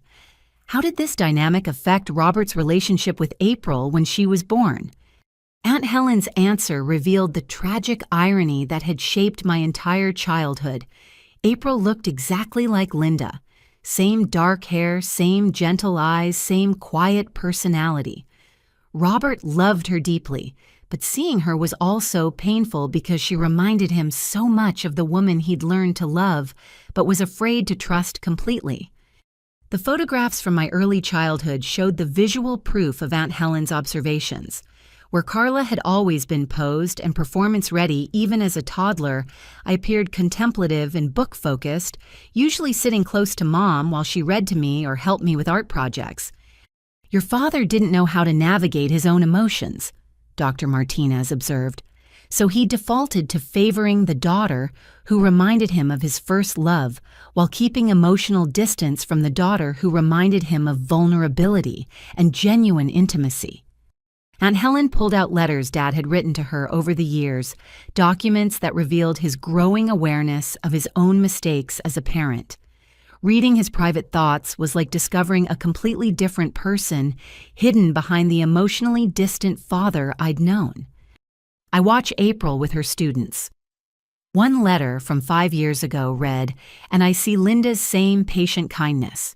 April chose to dedicate her life to helping other people's children learn and grow, while Carla seems only interested in what other people can do for her. "I've been rewarding the wrong values for 20 years, but I don't know how to change course without admitting how wrong I've been."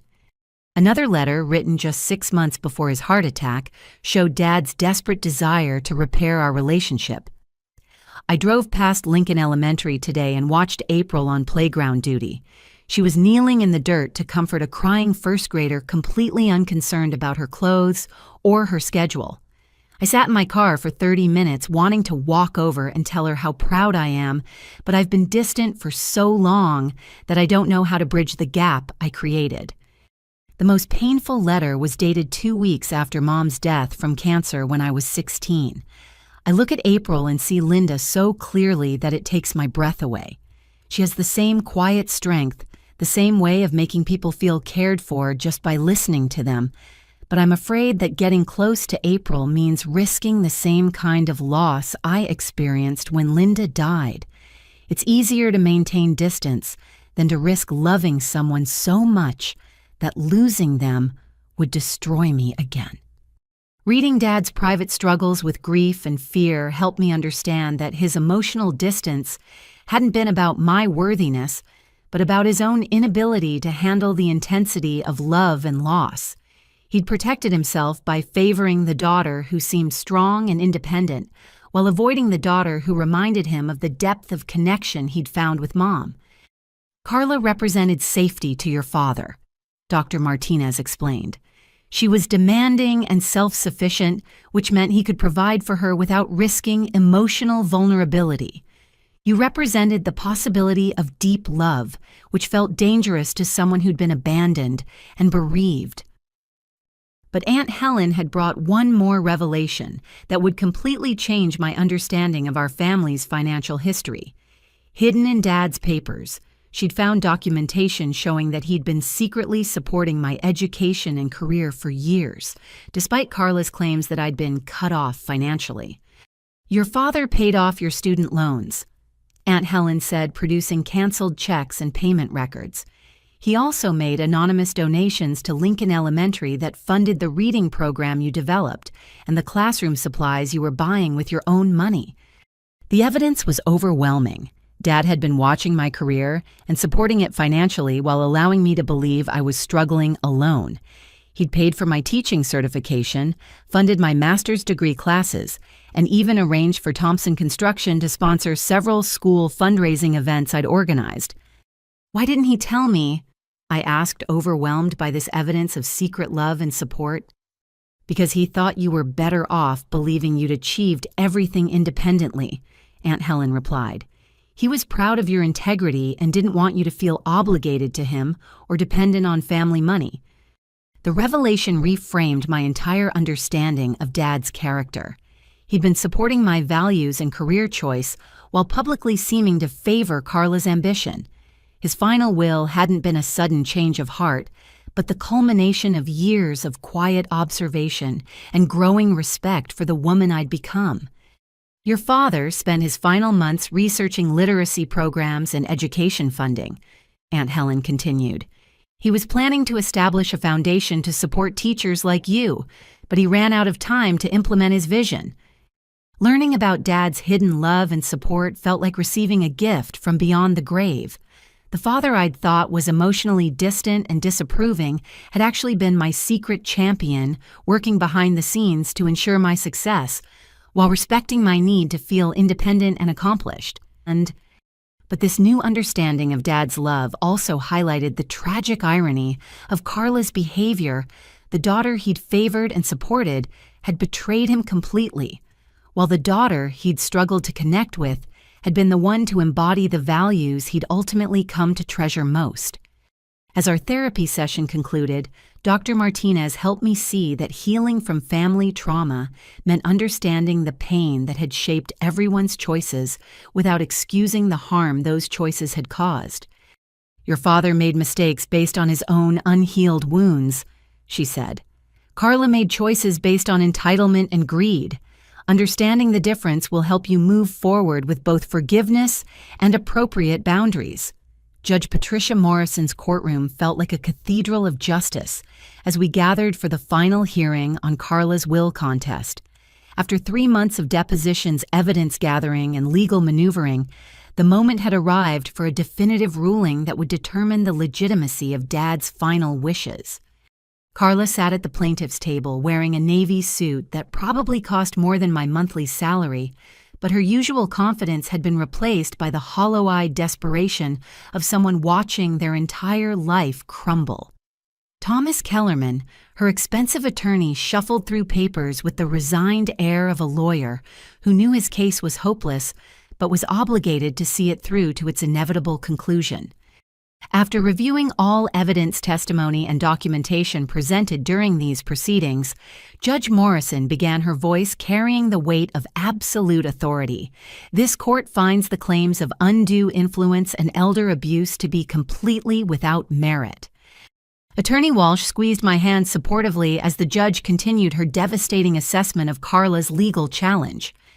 "In fact," Judge Morrison said, looking directly at Carla with undisguised disapproval, "the evidence reveals that Robert Thompson's decision to change his will was not only legally sound, but morally justified, given the systematic theft and betrayal he discovered in his final months." The judge's words struck Carla like physical blows. Her face went white as Judge Morrison enumerated the evidence that had destroyed any sympathy for her position. "The court has found clear and convincing evidence that Mrs. Wellington forged documents, stole money from estate accounts, and attempted to bribe witnesses to provide false testimony. These actions constitute serious criminal behavior that validates rather than undermines her father's decision to disinherit her." Judge Morrison's ruling was comprehensive, and final. Dad's will would be upheld in its entirety. Carla's challenge was dismissed with prejudice, and she would be responsible for paying all legal fees incurred during the probate contest. "Furthermore," the judge continued, "given the evidence of fraud and theft presented during these proceedings, this court is referring Mrs. Wellington's actions to the appropriate prosecutorial authorities for criminal investigation." The legal fees alone would bankrupt Carla. Her attorney's bills had exceeded $60,000, and she would also be responsible for the costs of our legal defense. Combined with the federal charges already filed against her, she faced complete financial ruin in addition to decades in prison. But Judge Morrison wasn't finished delivering justice. She addressed Carla directly with the kind of moral condemnation that would follow her for the rest of her life. "Mrs. Wellington, your behavior throughout these proceedings has been appalling. You have attempted to steal your sister's rightful inheritance through lies, forgery, and witness intimidation. You have dishonored your father's memory and shown complete disregard for the legal system's pursuit of truth and justice." Carla's mask of composure finally cracked completely. She began crying, not the elegant tears of someone seeking sympathy, but the ugly, desperate sobs of someone confronting the consequences of their own choices. Derek wasn't present for the final hearing. He'd already pleaded guilty to federal fraud charges and was serving 18 months in minimum security prison, while cooperating with investigators to build cases against Carla and other participants in their criminal enterprise. Madison had given birth to Derek's son 2 weeks earlier and was facing her own legal consequences while trying to care for a newborn whose father was in prison and whose paternity had been established through court-ordered DNA testing. The federal sentencing hearing took place the following month in a downtown courthouse that felt even more imposing than Judge Morrison's probate court. Special Agent Ross testified about the scope of Carla's crimes, presenting evidence that painted a picture of someone who'd been systematically victimizing innocent people for years. Mrs. Wellington showed sophisticated criminal planning and complete disregard for the harm she caused to dozens of victims. Agent Ross told federal judge David Chen. Her fraud schemes destroyed families' financial security and demonstrated a pattern of escalating criminal behavior that would have continued indefinitely if not for her father's death and the subsequent investigation. The victim impact statements were heartbreaking. Elderly people described losing their homes due to ruined credit ratings. Young families shared stories of being denied mortgages because of identity theft they'd never discovered until Carla's arrest. Students had been forced to abandon college plans when fraudulent credit accounts destroyed their ability to secure educational loans. Margaret Williams, 73 years old, lost her house and had to move in with relatives because Carla Wellington stole her identity and destroyed her credit rating.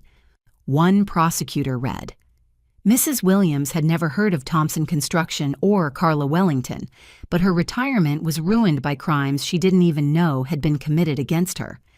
Judge Chen's sentencing reflected the severity of Carla's crimes and her complete lack of remorse. She received 42 months in federal prison, followed by 3 years of supervised probation. All her assets would be forfeited to pay restitution to victims, and she would be prohibited from working in any position involving financial responsibilities. Mrs. Wellington, you have shown no remorse for the extensive harm you've caused to innocent people, Judge Chen stated during sentencing. Your crimes were motivated by greed and executed with callous disregard for your victims' well-being. This sentence reflects the seriousness of your offenses and the need to protect the public from your criminal behavior. Carla's final attempt at manipulation came during her allocation, the opportunity for defendants to address the court before sentencing. Instead of accepting responsibility, she launched into a bitter diatribe about family unfairness and her belief that she'd been the victim of a conspiracy. My father was manipulated by people who wanted to destroy his relationship with his successful daughter, she told Judge Chen, her voice rising with indignation. I built his business into something profitable, and my sister never contributed anything except false sympathy and emotional manipulation. The allocation backfired spectacularly. Judge Chen's expression grew colder as Carla continued blaming everyone except herself for the consequences of her criminal choices. Mrs. Wellington, your complete inability to accept responsibility for your actions confirms that you pose an ongoing danger to society, the judge responded. Your statement demonstrates the same entitlement and lack of empathy that motivated your crimes in the first place. But Carla had one final desperate card to play, one last manipulation that would reveal the absolute depths of her willingness to lie for personal advantage. As the bailiffs prepared to take her into custody, she suddenly claimed to be pregnant and suffering from a medical emergency that required immediate attention. Your Honor, I need to be taken to a hospital, she announced, dramatically placing her hands on her stomach and assuming an expression of distress. I'm pregnant, and the stress of this unfair proceeding is threatening my unborn child. The courtroom fell silent as everyone processed this unexpected claim. If true, it could affect her sentencing and imprisonment conditions. Judge Chen ordered an immediate medical evaluation to determine the validity of Carla's pregnancy claim. The results delivered 2 hours later provided the final proof of Carla's character. Medical tests confirmed that she was not pregnant and never had been. She'd fabricated a pregnancy in a desperate attempt to gain sympathy and delay her imprisonment. Mrs. Wellington has just committed perjury in federal court, Judge Chen announced when proceedings resumed. Her false claim of pregnancy demonstrates that she will lie about anything if she thinks it might benefit her. The pregnancy lie added additional charges and eliminated any possibility of Carla receiving consideration for cooperation or remorse. She was immediately taken into custody to begin serving her sentence with no possibility of reduced time for good behavior given her attempt to deceive the court. As I watched my sister being led away in handcuffs, I felt an unexpected emotion, not satisfaction or revenge, but profound sadness for the person she could have been if she'd chosen differently. The sister who'd tormented me for decades was finally facing consequences for her actions, but there was no joy in watching someone destroy themselves so completely through their own choices. The inheritance that had caused so much conflict was now officially and permanently mine, but more importantly, I was finally free from the family dynamics that had defined and constrained my entire life. 6 months after Carla's sentencing, I stood in the foyer of the family mansion watching contractors install a brass plaque that read, "Robert Thompson Memorial Foundation for Educational Excellence." The house that had once represented painful childhood memories was being transformed into something that honored both Dad's legacy and Mom's dreams for helping children through education. The renovation had been extensive but respectful of the home's character. Dad's former office became the foundation's headquarters, where I worked with a small staff to evaluate scholarship applications and develop programs for supporting new teachers entering the profession. The formal dining room was converted into a conference space where we hosted workshops on innovative teaching methods and literacy development. The living room where our family had gathered for uncomfortable holiday meals, marked by Dad's favoritism and Carla's cruelty, now served as a library where local teachers could check out resources and students could receive free tutoring. Mom's favorite sunroom became a quiet reading space, filled with comfortable chairs and natural light that reminded me of her gentle presence. The Foundation's mission reflected everything I'd learned about the importance of supporting education and recognizing that success comes in many forms. Our first program provided full scholarships for students from low-income families who wanted to pursue teaching careers. Within 6 months, we'd funded 12 scholarships at various Ohio universities, giving future educators the financial freedom to focus on their studies, rather than working multiple jobs to pay for college. The second program addressed something I'd experienced personally, the financial burden teachers faced when buying classroom supplies with their own money. The Foundation established supply grants that provided $500 annually to teachers in high-need schools, allowing them to create engaging learning environments without sacrificing their personal finances. But the program I was most proud of addressed the housing challenges new teachers faced in expensive urban districts. Using income from the rental properties Dad had left me, the Foundation purchased modest homes near urban schools and rented them to beginning teachers at below-market rates. Young educators could afford decent housing while building experience in schools that desperately needed committed teachers. The financial success of these programs was possible because I'd been conservative and strategic with the inheritance. Rather than spending extravagantly or investing in risky ventures, I'd worked with financial advisors to create sustainable income streams that would fund educational initiatives for decades to come. Thompson Construction and Development continued operating under the management of Frank Martinez, Dad's former foreman, who'd proven to be an excellent businessman with a genuine understanding of the company's values. We focused on building affordable housing and community facilities rather than luxury developments generating steady profits while serving families who needed quality homes at reasonable prices. The personal transformation that accompanied these professional changes was equally significant. Living in the family mansion hadn't been easy initially. Too many rooms held memories of childhood isolation and family conflict.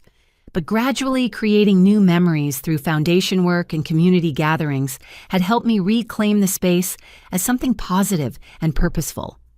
The most unexpected change was the relationship that developed with Brian Richardson, a fourth-grade teacher at Roosevelt Elementary, who'd attended one of our foundation workshops on reading intervention strategies. Brian was thoughtful, funny, and completely unimpressed by my financial situation.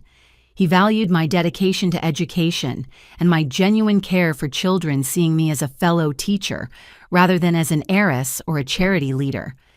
Our relationship grew slowly and naturally through shared work and mutual respect. Brian helped me understand that romantic love could be based on compatibility and shared values rather than financial necessity or family expectations.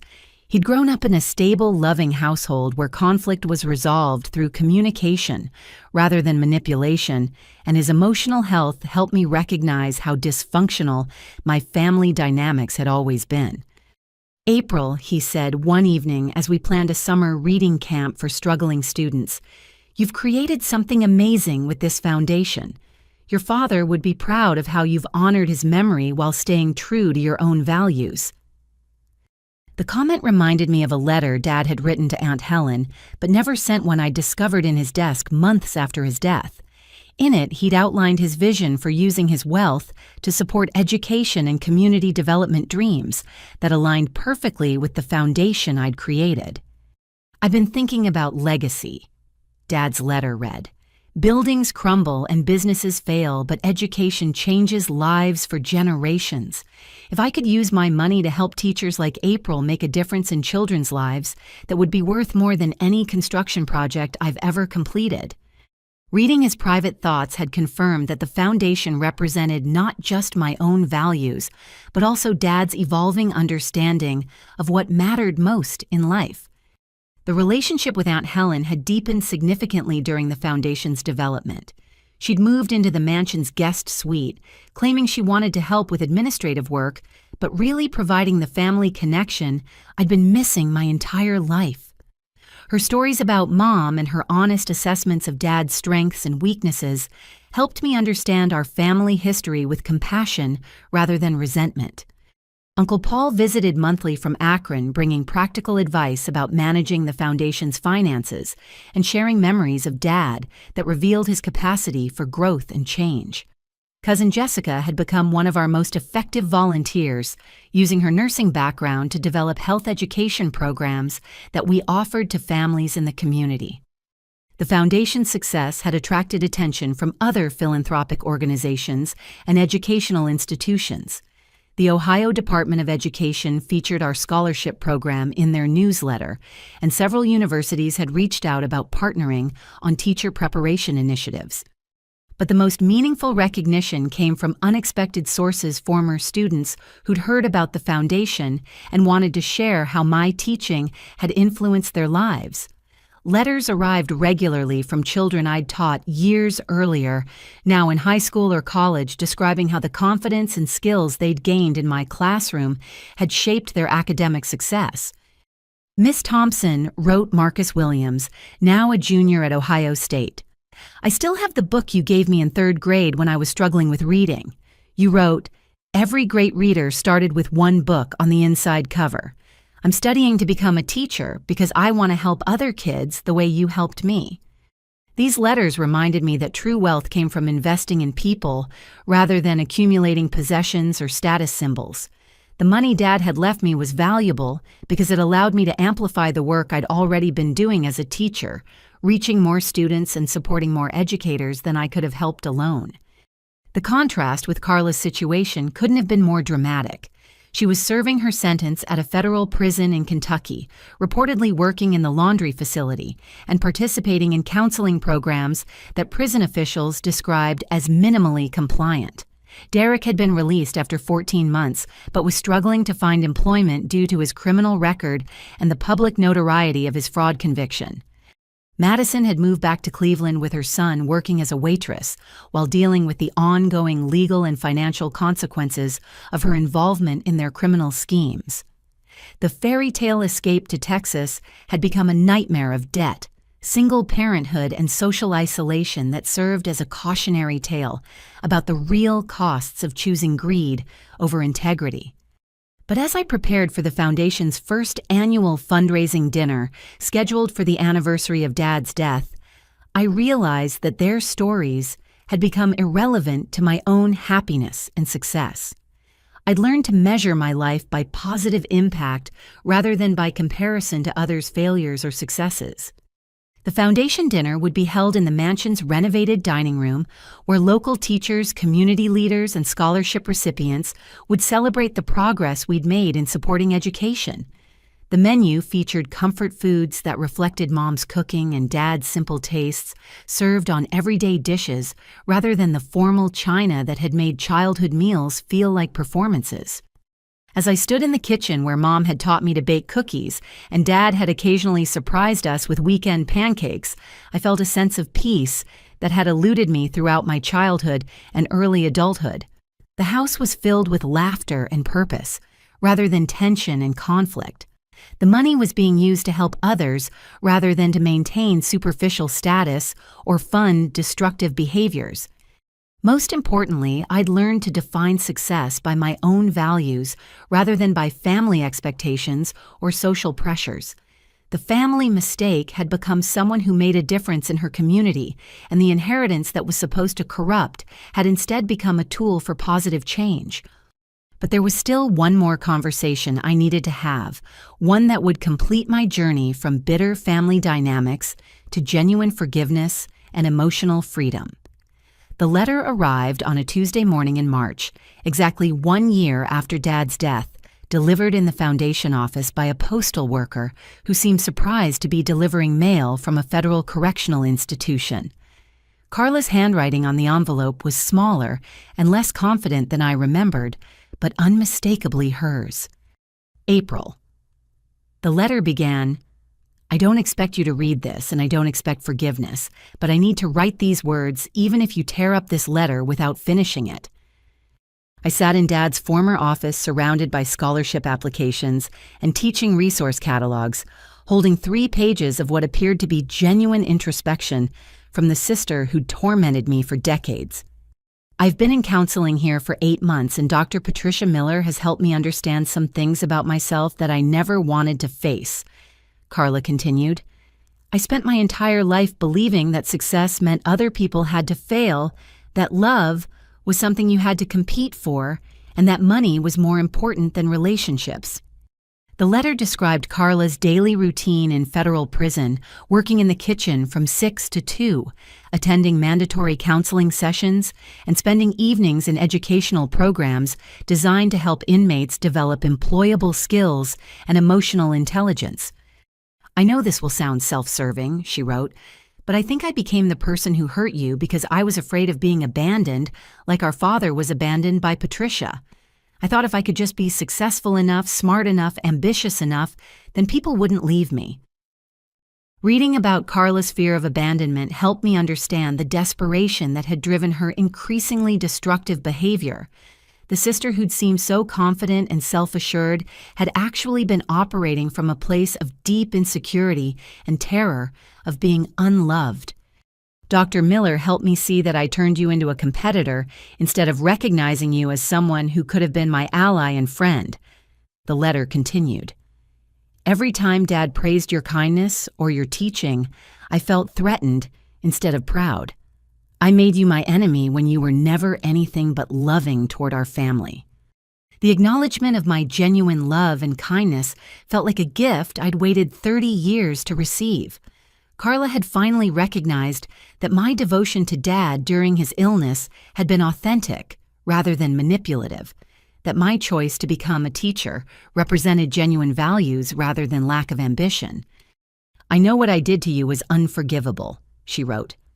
"I tried to destroy your reputation, your career, and your peace of mind because I couldn't accept that Dad had chosen correctly when he left everything to you.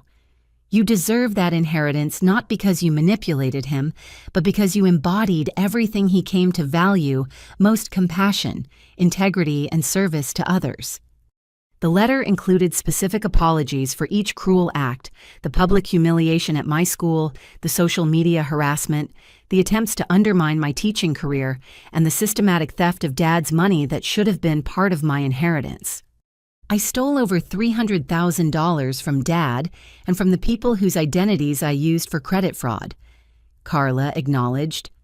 "That money could have funded your foundation's programs for years, could have helped dozens more teachers and students than I destroyed through my greed and selfishness."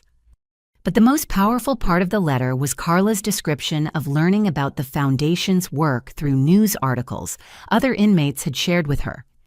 "Someone showed me the newspaper story about your scholarship program, and I cried for 2 hours reading about the teachers you're helping and the students who'll benefit from their education," she wrote. "You took the money I tried to steal and used it to make the world better. You proved that Dad was right to trust you with his legacy." The letter concluded with a request that surprised me with its humility and genuine concern for my well-being. "I don't want you to visit me or write back unless you genuinely want to," Carla wrote. "I don't want forgiveness because I think I deserve it. I know I don't. But if you can find peace by forgiving me, then I hope you will, because you deserve to be free from the anger I caused through my choices." After reading the letter twice, I called Brian to discuss whether visiting Carla would be healing or harmful for my own emotional development. His response reflected the wisdom and balance that had drawn me to him from the beginning. "April, the question isn't whether Carla deserves forgiveness. It's whether you want to be free from carrying resentment," he said. "Forgiveness isn't about excusing her behavior or restoring a relationship. It's about releasing yourself from the burden of her choices." 2 weeks later, I drove to the Federal Correctional Institution in Lexington, Kentucky, for a conversation that would determine whether our family's story would end in permanent bitterness or eventual healing. The prison was less intimidating than I'd expected, more like a college campus surrounded by fencing than the fortress-like structure I'd imagined. Carla appeared in the visiting room wearing standard prison clothing that made her look smaller and more vulnerable than I'd ever seen her. Her expensive haircuts and designer clothes had been replaced by simple practicality, and her face showed signs of genuine introspection rather than the calculating expression I remembered. "April," she said quietly as I sat across from her at a small table. "Thank you for coming. I wasn't sure you would." "I wasn't sure I would either," I admitted. "But I needed to see for myself whether your letter represented real change or another manipulation." The conversation that followed lasted 2 hours and covered 30 years of family dysfunction, with honesty that would have been impossible when we were children competing for Dad's attention.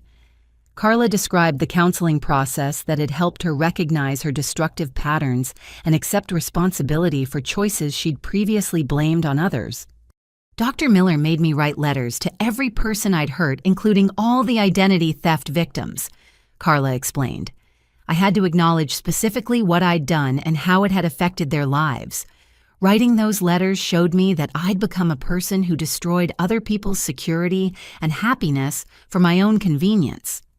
She shared details about the restitution payments she was making to victims using her prison wages and any future earnings to repay what she'd stolen. The financial obligations would follow her for decades, ensuring that she'd spend years making amends for her criminal behavior. "I'll be 47 when I'm released," she said. "I'll have no money, no career prospects, and a criminal record that will make finding employment difficult. But I also won't have the constant fear and anger that drove me to hurt people for so many years." The woman sitting across from me bore little resemblance to the sister who'd called me the family mistake and tried to steal my inheritance. This Carla spoke quietly, maintained eye contact, and seemed genuinely interested in my well-being rather than plotting ways to benefit herself. "Tell me about the foundation," she said. "I read everything I could find online, but I want to hear about it from you." I described the scholarship programs, the teacher support initiatives, and the affordable housing projects that were creating opportunities for educators and students throughout Ohio. As I spoke, Carla's expression showed what appeared to be genuine pride in my accomplishments. "You did exactly what Dad hoped someone would do with his money," she said. "He always said that education was the best investment a community could make in its future. You proved him right." The conversation concluded with an understanding that felt both final and peaceful. Carla would serve her sentence work to repay her victims and rebuild her life without expecting support or forgiveness from me. I would continue the Foundation's work without carrying resentment or anger toward her. "I hope you'll be happy, April," she said as our visiting time ended. I hope you'll find love with someone who appreciates your goodness, and I hope the foundation will help hundreds of teachers and thousands of students over the years. 6 months later, I stood before a crowd of educators, community leaders, and scholarship recipients at the Foundation's second annual fundraising dinner. The event had grown from our modest first gathering to a celebration that raised over $100,000 for educational programs. Brian sat at the head table wearing the suit he'd bought for the occasion and looking uncomfortable with the formal setting, but proud of the work we were accomplishing together. Aunt Helen moved through the crowd with the confidence of someone who'd helped organize dozens of community events, making sure donors felt appreciated and scholarship recipients felt celebrated. In my remarks to the audience, I shared the lesson that had emerged from 3 years of family conflict, personal growth, and community service. True wealth. I said looking out at faces of people who dedicated their lives to helping others isn't measured by what you accumulate for yourself, but by what you contribute to other people's success and happiness. I described how the foundation had grown from a personal inheritance into a community resource that would continue supporting education long after any individual's involvement ended. We've learned that forgiveness doesn't mean accepting abuse or excusing harmful behavior, I continued. It means refusing to carry other people's hatred in our own hearts. It means choosing to build rather than destroy, to heal rather than harm. The evening concluded with scholarship presentations to 12 students who'd committed to becoming teachers in high-need schools. As I watched these young people accept funding that would change their lives and their future students' lives, I realized that Dad's money had accomplished exactly what he'd hoped. It was creating opportunities for people who would dedicate their careers to helping others. After the guests departed and the cleanup was complete, Brian and I sat in the mansion's living room surrounded by thank you cards from scholarship recipients and planning documents for next year's programs. "Your father would be amazed by what you've built," Brian said, reviewing the Foundation's annual report. "He left you money, but you've created something that will help people for generations." As we prepared for bed in the house where I'd spent my childhood feeling overlooked and undervalued, I reflected on the question that had driven me to visit Carla in prison, whether our family's story would end in bitterness or healing. The answer had become clear through the Foundation's success and the peace I'd found in forgiveness. Family isn't defined by blood relations or shared genetics. It's created by people who choose to support and celebrate each other's growth and happiness. The real family I'd built included Brian's love and partnership, Aunt Helen's wisdom and support, Uncle Paul's practical guidance, the teachers and students who participated in our programs, and the community of people who shared our commitment to education and service. Carla remained my sister by birth, but she was no longer my enemy by choice. She was someone who'd made destructive decisions and was working to rebuild her life more positively. Her journey toward redemption was separate from my journey toward purpose and happiness. The Foundation would continue growing, supporting more teachers and students each year, proving that resources used with wisdom and compassion create opportunities that multiply far beyond their original value. And as I turned off the lights in the house that had witnessed so much family pain and transformation, I knew that the best inheritance Dad had given me wasn't the money or property. It was the opportunity to discover that true success comes from using whatever advantages you have to help others achieve their own dreams. Have you ever experienced a family situation where you had to choose between holding on to resentment or choosing forgiveness for your own peace of mind? How do you think money and inheritance affect family relationships, especially when there are long-standing issues between siblings? I'd love to hear your thoughts about how families can heal from years of conflict and dysfunction. If this story resonated with you, please take a moment to like this video, subscribe to support more storytelling content, and share your own experiences in the comments below. Sometimes the most painful family situations can become opportunities for the greatest personal growth and positive change. Thank you for joining me on this journey through betrayal, justice, and ultimately redemption. Remember that your worth isn't determined by family approval or financial inheritance. It's defined by the kindness you show others and the positive impact you make in the world.